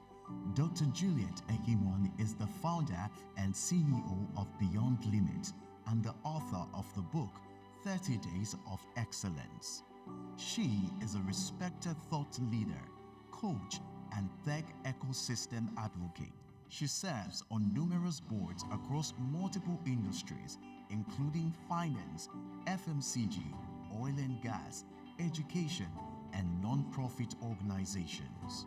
Likewise, she was named by Forbes as one of the top 20 powerful women in Africa, by the London Business School as one of 30 people changing the world, and featured in the BBC Africa Power Women series and on CNN Innovate Africa. Ladies and gentlemen, please welcome Dr. Juliet Ehimon.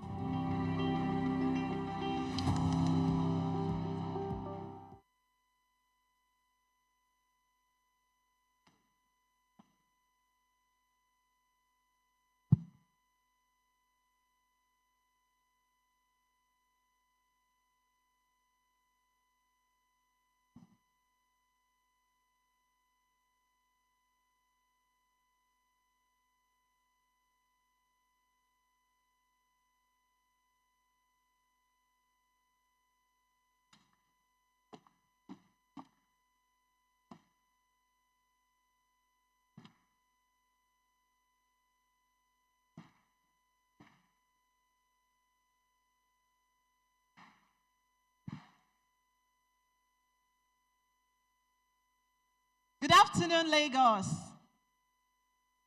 How are we doing? Have you had a good day so far? Fantastic. I'm very excited to be here, and a huge commendation to the leadership of Lagos State Government for putting this together. I think this event really addresses two things that are very important: technology on the one hand, and the creative economy. And one thing that we can really talk about as Africans, as Nigerians, is our immensely rich cultural heritage. We know that from music to fashion to film to lifestyle, entertainment, arts and crafts, we have a lot to offer.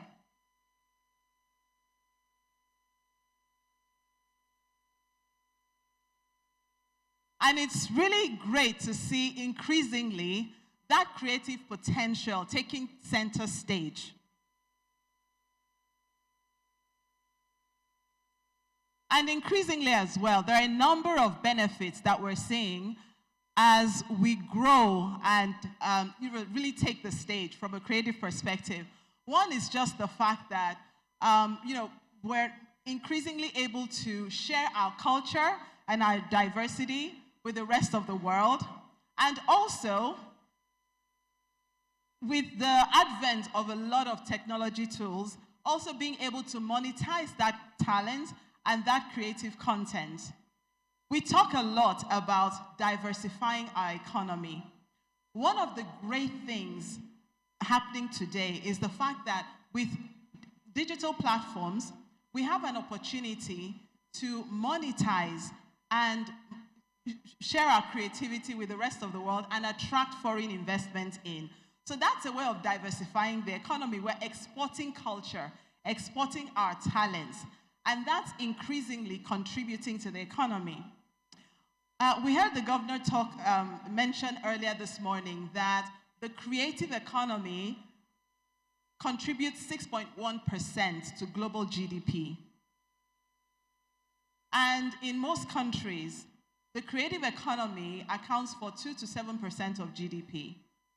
When you look at the contribution from Africa to the global creative, the creative economy in Africa to global GDP, it's actually less than 1%.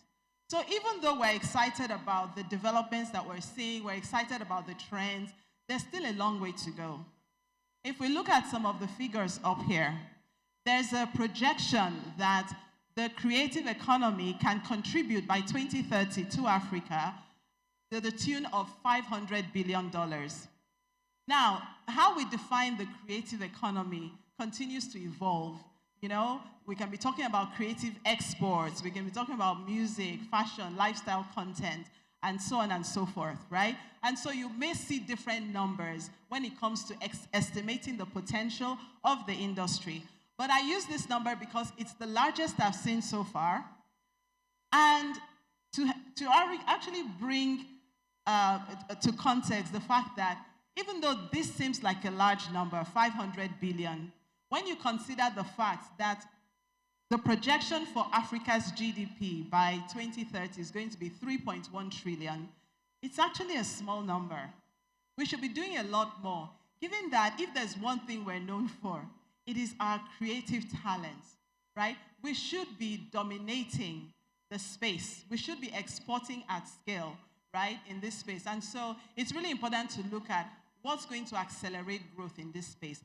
How can we get more monetization for our creatives? How can we enable our creators to be able to share their work more actively and more successfully with the rest of the world? And in Nigeria, which is the bottom figure, the Ministry for Culture and the Creative Economy also projected a goal to increase by 2030 the contribution of the creative economy in Nigeria to GDP to $100 billion. That's progress from where we are, but we can see that there is a lot of headroom when you compare that with our overall GDP and the opportunity that exists. The good thing as well, when we think about creativity, is the fact that Nigeria is leading the pack on many levels. If I just take a few platforms, so for example, Spotify, earlier this year, they released the top 10 most streamed African artists on the platform. You'll see that 9 out of the 10 are Nigerian artists. If you look at Netflix, you'll see similar trends. If you look at other platforms as well. So YouTube is another one. One of the things that we're seeing more broadly is that content creation and consumption is growing on a year-on-year basis. The picture on the left is from Mark Angel Comedy. Some of you may be familiar with Emanuela, the comedian on YouTube. A young Nigerian girl. She was in primary school, very creative, very funny, basically. And with her uncle, they started creating skits on YouTube.